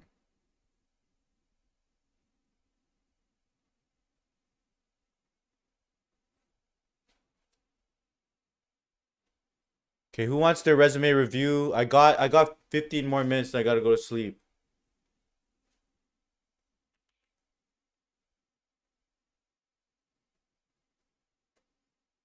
Got 70 resumes in here. Okay, where's Rambods? He was in this chat.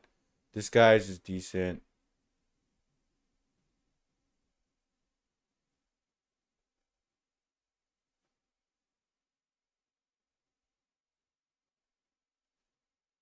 Okay, let's start from the top. Okay, I'll do Rambod. I'll do Abel. I'll prioritize anybody in this chat right now. Okay, Ravi. Okay, what do I search for? I can't find yours. Oh, Ravi here. Okay, Abel. Yeah, Alpha. People like these career advice ones and resumes way more than just me grinding out leak code. But I'd rather grind leak code too. But yeah, Ravi, chill out for a sec. If Paul was here, he would have kicked you out, man. I choked my fall OpenAI interview, and man, I need fall internship.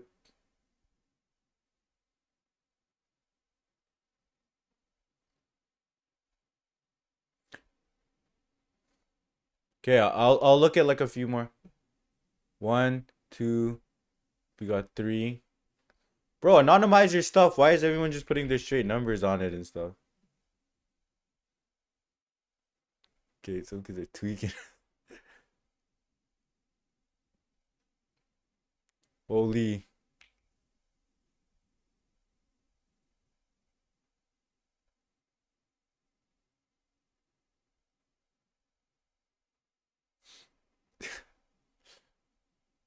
Your chat's getting toxic right now. Let's see. Okay, one more. I'll look at one more.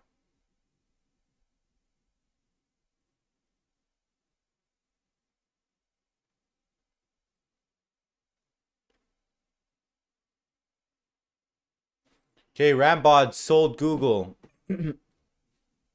So Rambods, you had Google, Bloomberg, Amazon, Atlassian, Plaid. Okay, this is a resume that got all these. Okay, he's a Waterloo student, of course.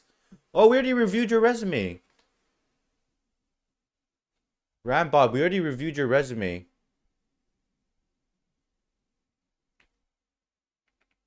Yo, ban Waterloo from your channel. Bro, there's so many people asking for their resume review. It takes forever.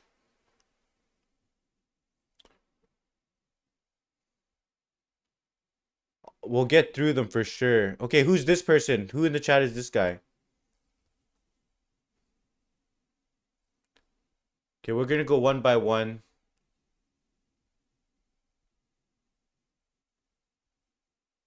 Okay, no more Waterloo.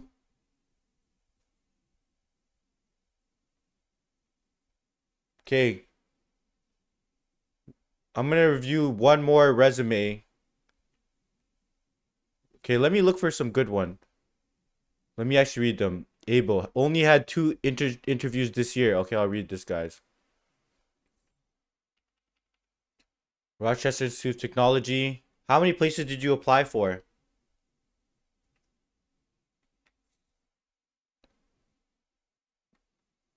Dev, I feel like I already did yours already. Rochester Institute of Technology, graduated in May 2025. Why is there so much spacing in between this to fill up the resume? That's kind of interesting. Increase infrastructure cost efficiency by 5,000 annually by upgrading Java and Spring Boot across 30 plus AWS RDS production servers and implementing compatibility testing.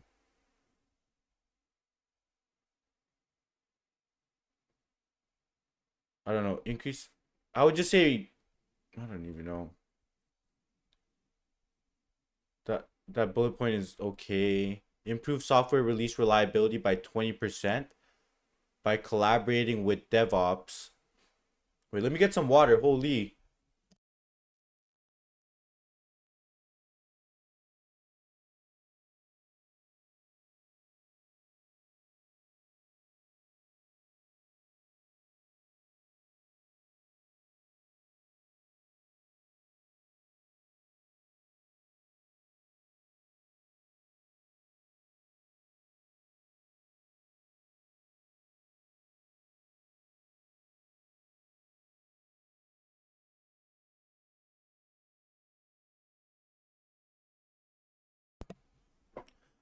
Yo, like chat. Everyone keeps saying that the job market is cooked, but now that you've seen all these resumes that I'm showing on the chat, you're just seeing how bad some of the resumes are too. Like badly formatted, not talking about any metrics, not talking about the business impact, like missing keywords, not specifying the specific industry. There's so many things that people could improve in their resume to actually help them land a job. So it's more like it goes both ways. Put in some, like, if you have a resume and we can call out 20, 30 different things for you to improve it, you just need to spend some more time building your resume, telling a story, tailoring it to the right place.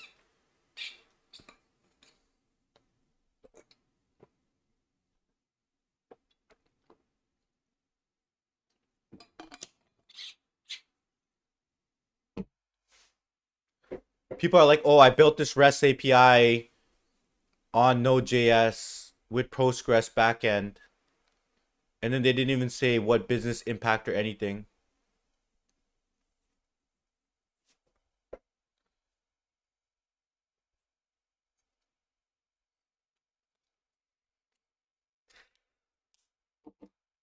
Holy.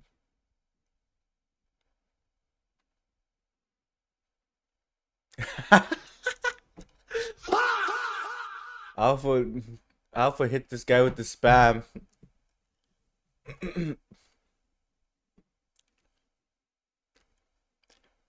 Okay. Increased infrastructure. Let's read this. Increased infrastructure cost efficiency. Bro, why you leak Ravi's number? Yo, literally. Yeah, I'll give you stuff on your resume, but yo, it when you go to jamesperalta.com and you try to submit your resume, it tells you clearly to anonymize your resume, and it has couple filters that tell you anonymize it. If people don't anonymize it and I click the link and it pops up, how's that my fault? I didn't leak it on purpose. I literally told you don't leak it. I'm not taking any blame for that.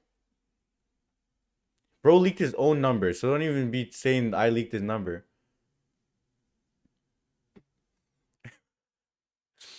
Okay. Nah, because like, bro, I had somebody tell me, "Yo, take down my." So I had a resume that I thought the resume was pretty good, and then I posted a video on it. It was already on stream, and he's like, "Oh, yo, you leaked my personal info." I was like, "Bro, you sent it to me on stream, and I was reviewing it on stream." And then I took the video and I blurred it, but I kept the video out. And he's like, "Oh, I still want it down." So I think basically he had some decent projects, and he didn't want people to see his projects and take his projects, so he wanted me to take it down, and he was using the excuse that he's saying that I leaked his info. So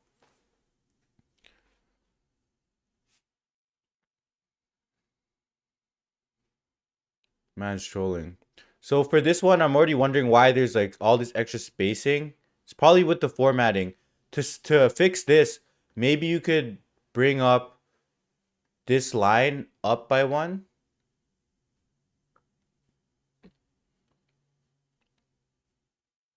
Are these all for the same company? So it looks like they worked at the same company.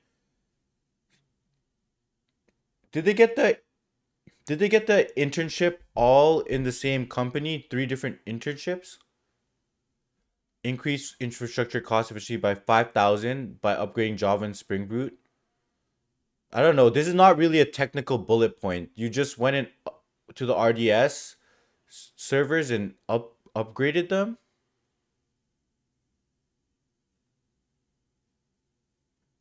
Improve software release reliability by 20% by collaborating with DevOps and QA teams to deploy backend microservices.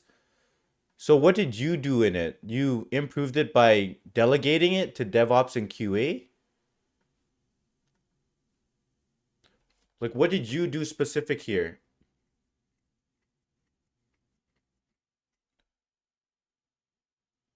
Increase system reliability and observability by 15% by automating deployment monitoring with AWS CloudWatch, AWS Lambda, and AWS Q developer tools to generate performance.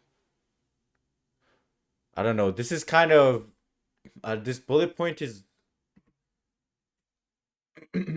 like I don't really get this bullet point. Increase system reliability and observe by how did you measure this?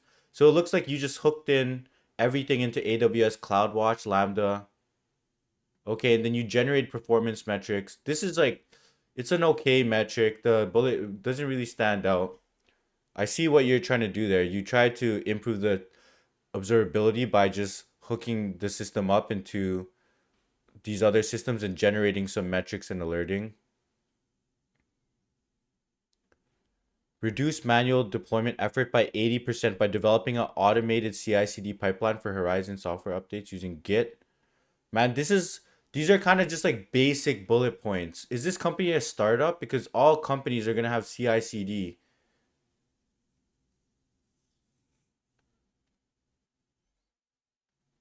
Reduce manual effort by 80%. So they just launched some CI/CD pipeline.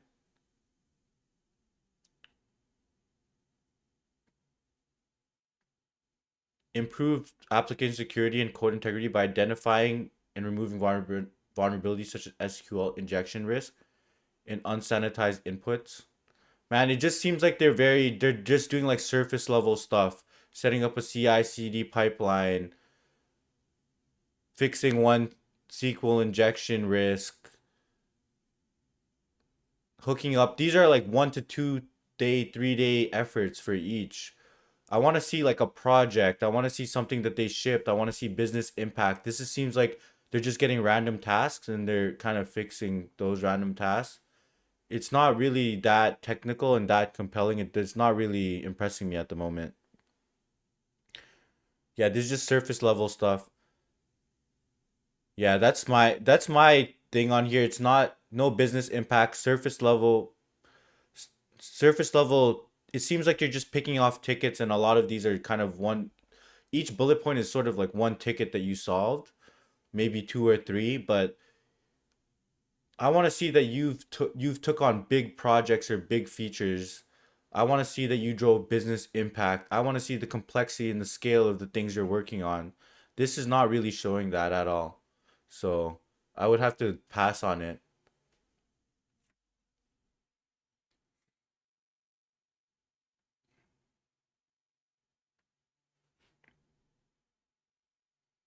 Let's see. Okay, chat. Who wants what? We'll give one more.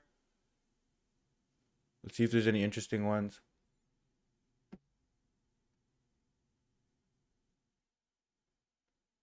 Okay, who in the chat really wants theirs? Just say mine. Say mine. Uppercase. Okay, DevOps. He's first. Yo, I'll do more of these a different time, but I'm gonna hit the DevOps guy. So this is you? Okay, who's the dude interviewing at Jane Street?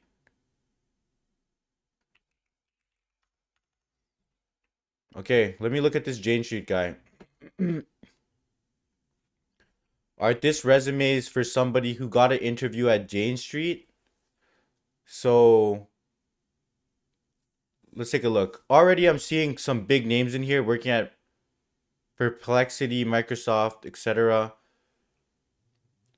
I kind of like the idea of working from the bottom up and just seeing their progression.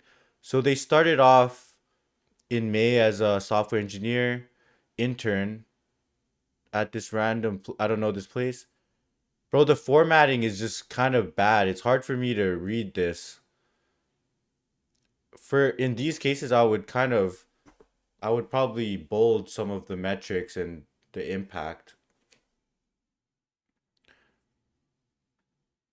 Red teamed AI student assistants across 5. Dude, this is like, I don't know if I just been looking at the screen for too long or the formatting is just terrible. It's hard for me to read this. And if you want a human to read it, it's hard. If you want the AI, maybe it's better. Writing Python scripts to identify 100 plus bugs, including 12 critical edge case. PM drove technical scoping. Okay, what did they do at Microsoft? Yeah, that font selection could be improved by a lot. This is very hard to read. Building an MCP server in Go for Azure Kubernetes servers that enables AI agents to query and configure.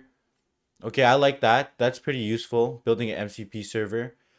Designing low latency integration between MCP and AKS control. Optimizing for sub-second response time. Okay, these are good bullet points of, it seems like they're going to be doing some interesting stuff. Built Snowflake data pipeline ingesting 50K client records across 12 tables. Implementing scoring algorithm on revenue engagement and churn signal adopted by 1,000 sales reps.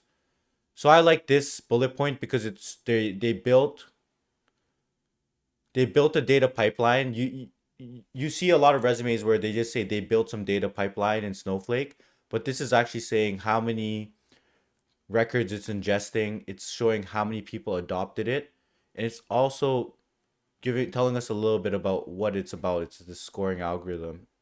So I like that bullet point. Develop Power BI reporting layer with custom DAX measures and semantic models. Okay. Campus partner at Perplexity.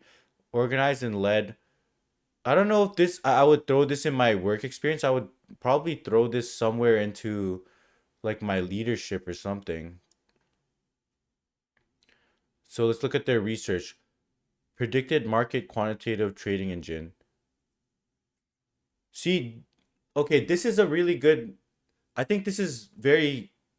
This is a good resume when they're talking about their research. And Donald kind of mentioned this before is they don't want to, you don't just put your random project name that no one will know. This guy's project is clearly a prediction market quantitative trading engine.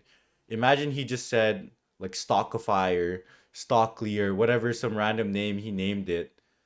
It has no value, but here it kind of says exactly what it does. So now I know when I'm reading it, gives it a lot of context.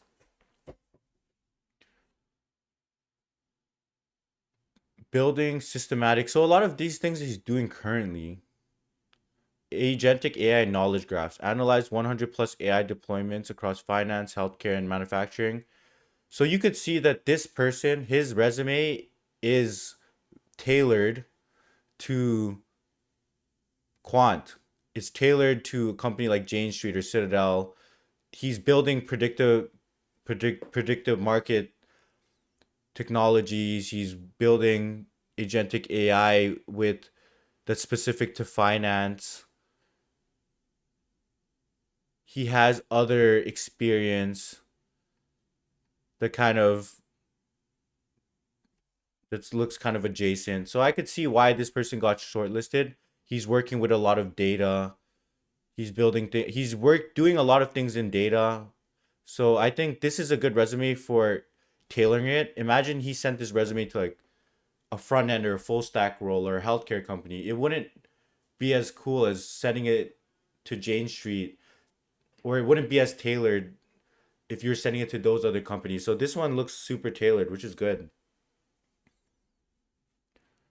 Yeah, I could see why he got shortlisted. So this is a good resume of like, or this is a good example of how you should tailor stuff.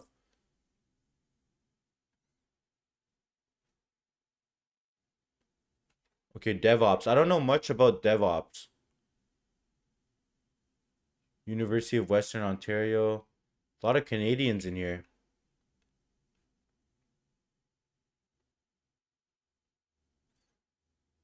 So let's see how they started their career. They started off interning at London Hydro, implementing Jenkins CI/CD pipelines, automating build, test, and deployment APIs and sites to GCP.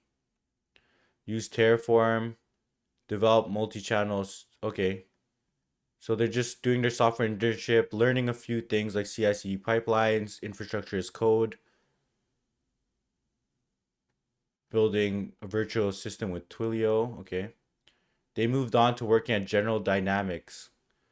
Added a Jenkins feature. So more build related stuff. So they're doing more like build stuff. Built a real-time dashboard aggregating Jira issues and Jenkins metrics, saving 2 hours daily. So they're working a lot with Jenkins. And Jenkins is, I think, is like a build platform. Wrote unit tests, so that's consistent across. Then they went to go Royal Bank of Canada. Developed an internal tool that predicts demographic and merchant revenue across Canada based on past trends. Um, how many people used it? What was the business impact?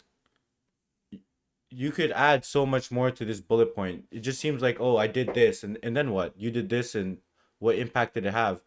Man, this is a common theme across all these resumes that I'm seeing of just people. Yeah.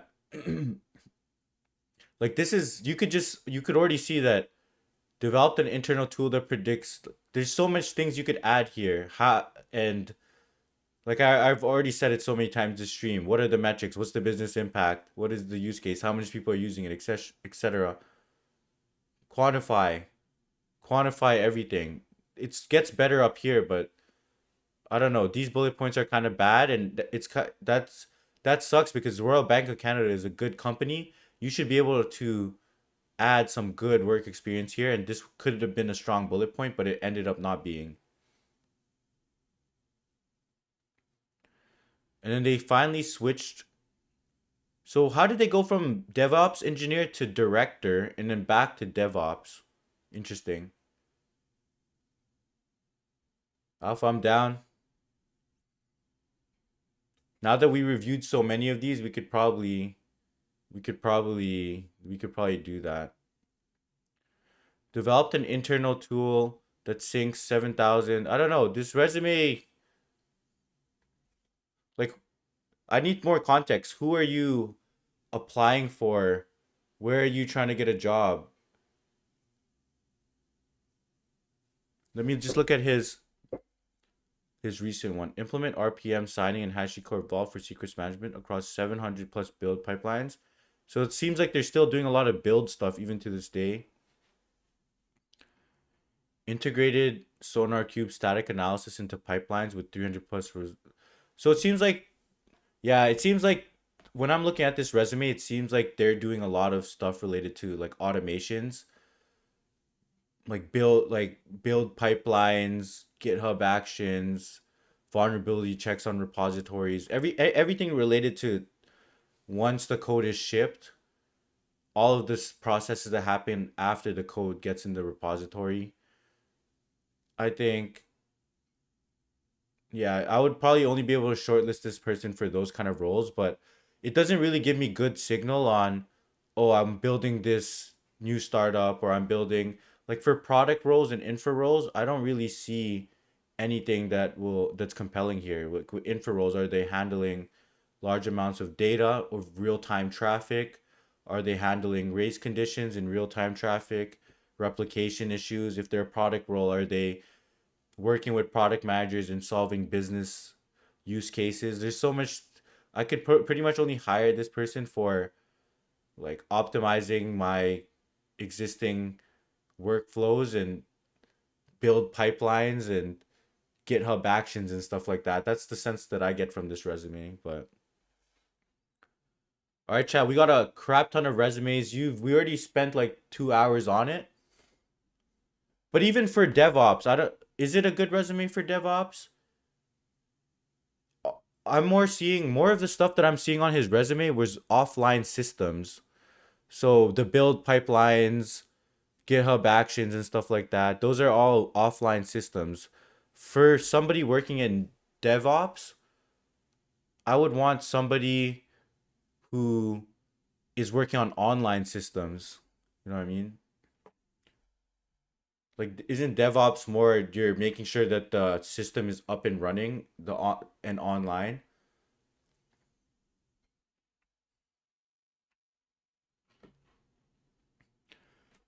All right, last one of the day. We have 70 resumes in here. Let's see. 78. Damn, it's growing. 79. Let's look up 70.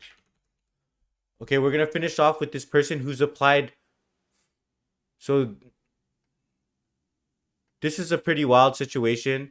This person has 1,700, sent out 1,700 applications, has 2 interviews, and only has 3 months left in the US. Has to land a new grad role. Let's save this guy.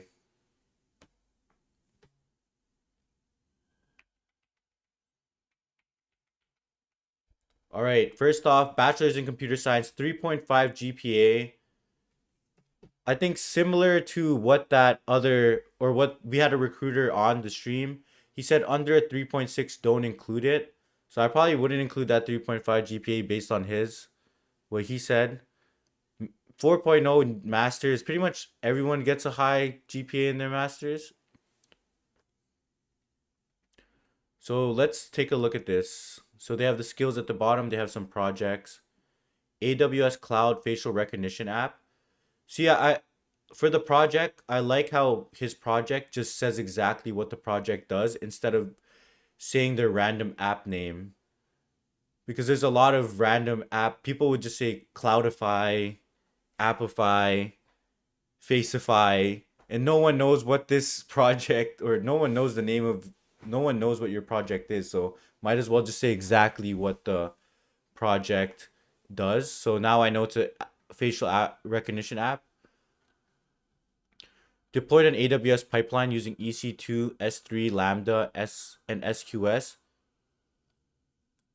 with queue-based async processing, retries, and dead letter handling for reliable video ingestion and analysis. Deployed an AWS pipeline using EC2, S3, Lambda, and SQS. I mean, you're just saying what you did, but why did you do that? Okay, for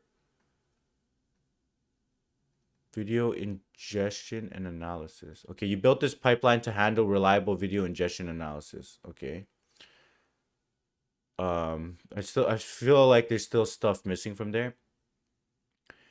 Improved throughput by separating IO bound and compute bound stages, and tuning auto scaling to process 1,000 clips in under 3 minutes with load validated performance. Okay, that's pretty good. Let's look at his experience. So he started off in Bangalore and he eventually ended up in San Francisco.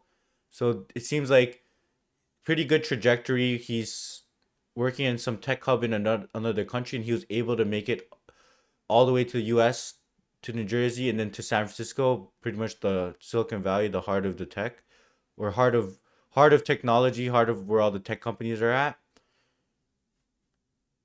Let's see. Company C, owned Java-based backend microservices for Disney ad sales. Handling product operations with monitoring, alerting, and on-call incident response to maintain system reliability. Okay, you own this thing. You handled production operations. I don't know, kind of a weak bullet point. Developed seller-facing workflows using Java, Spring Boot, and React, driving 17K revenue increase per client. This is good. This is good because it shows the revenue impact and a little bit of how you built it. I kind of wondering what these workflows were that you were building. Designed and hardened REST APIs and service integrations, implementing timeouts, retries, and circuit breakers to improve reliability of downstream dependencies. Okay, what's the quantity? What are the metrics? Designed and hardened REST APIs. So can you quantify this? So did you improve downtime or uptime? Sorry.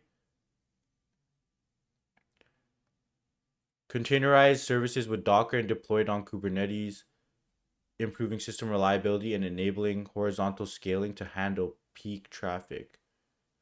Containerized services with Docker. Okay, quantify this as well. How much traffic? What is peak traffic? If you're working at a small company, peak traffic could be like 100 people. Or is it 1,000? Or is it 100,000? What is peak traffic? Quantify this. So I think that's a big gap in this resume right now. It's a lot of people not quantifying, or this person's not quantifying a lot of what they're doing. They're building REST APIs, they're deploying things on Kubernetes, but they're not quantifying it. Built a multi-tenant anomaly detection system, ingesting 30K events per day across 150 tenants into an S3 data lake. Okay, see, this is good. This is talking about the scale, 30K events per day, 150 tenants, supporting near real-time ingestion and scalable processing. That's already a good bullet point. Orchestrated Python ETL pipelines. Okay, so this, it seems like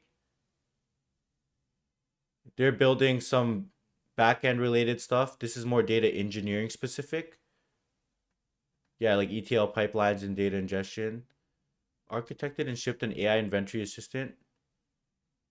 Automated containerized deployment using Docker. Designed to secure. So the main thing that I'm seeing with this resume is it seems like this would be tailored to a very back-end data engineering specific role. So that automatically kind of shortlists you for those specific jobs, and it'll probably limit you to those jobs. If you wanted to work at product specific companies, So for a lot of these, like for a lot of startups, you're not really going to be building ETL pipelines. There's going to be one or two or three people, depending if it's, especially if it's a product specific. A lot of these things that you worked on in the past are more specific to bigger companies, and not that many people. You don't really need that much people working on this, and it seems very specific to data engineering and backend systems. So if you're trying to apply for like a Series A, Series B startup, more that's more product focused, this resume is not really strong, and there's gonna be a lot of resumes that is gonna go way ahead of it. This is seems more back end focused. Seems like it's for it would work. It would be a good resume for some of the bigger companies, but that's why I could see. So you would probably want to have resumes tailored for if you're applying for early stage companies, if you're applying for bigger companies, if you're applying for more data engineering specific companies. This one is more for the data engineering back end, larger companies ones. So that's my feedback. You should probably My feedback would probably be you should tailor it better for whatever company you're applying for.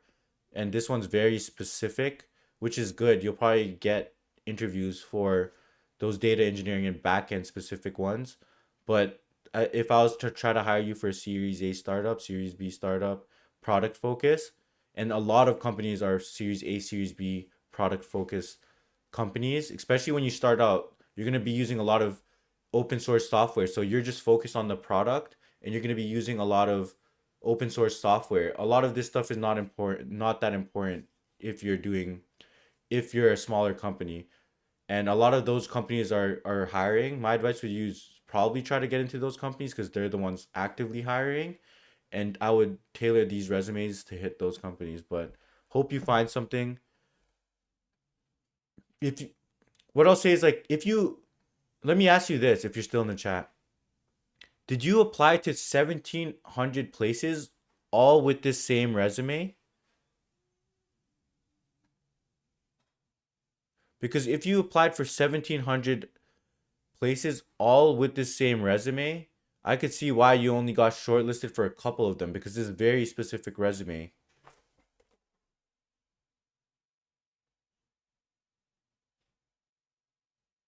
What about Fang Plus?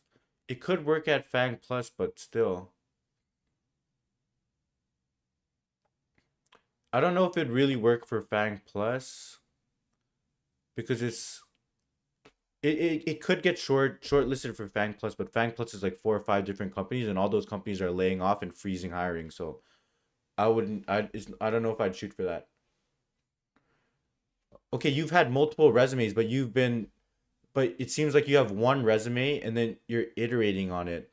That's not what you should do. You should have 3 or 4 resumes bucketed into the different industries or verticals you're going to be applying for. Like when I was applying, I had one for full stack engineering. I had one for like computer vision because I was really focused on computer vision. I had one for quant, and then I had one for like backend. These were 4 almost completely different resumes. The way I talked about my experience, the projects that I had on them were different for each one. And then I would send those, depending on the company I'm applying for, I would send off those specific resumes. And dude, we have AI these days. You can easily build all these variations, and you have so much ways to automate all that. Like if it was easy if I was able to do it back then, you should be able to do that way easier now. All right, chat. Thanks for tuning in. I gotta sleep for work tomorrow. That was a fun stream though. Let me know if you found this valuable. Hopefully you got to see a lot of resumes. You got to see where people flopped or where people did good. What makes a good resume? What makes a bad resume? What technical people look at when they're reading resumes? How we can see the fluff? How we can like you just saw a lot of we said a lot of different things, so you should have a lot to work off of.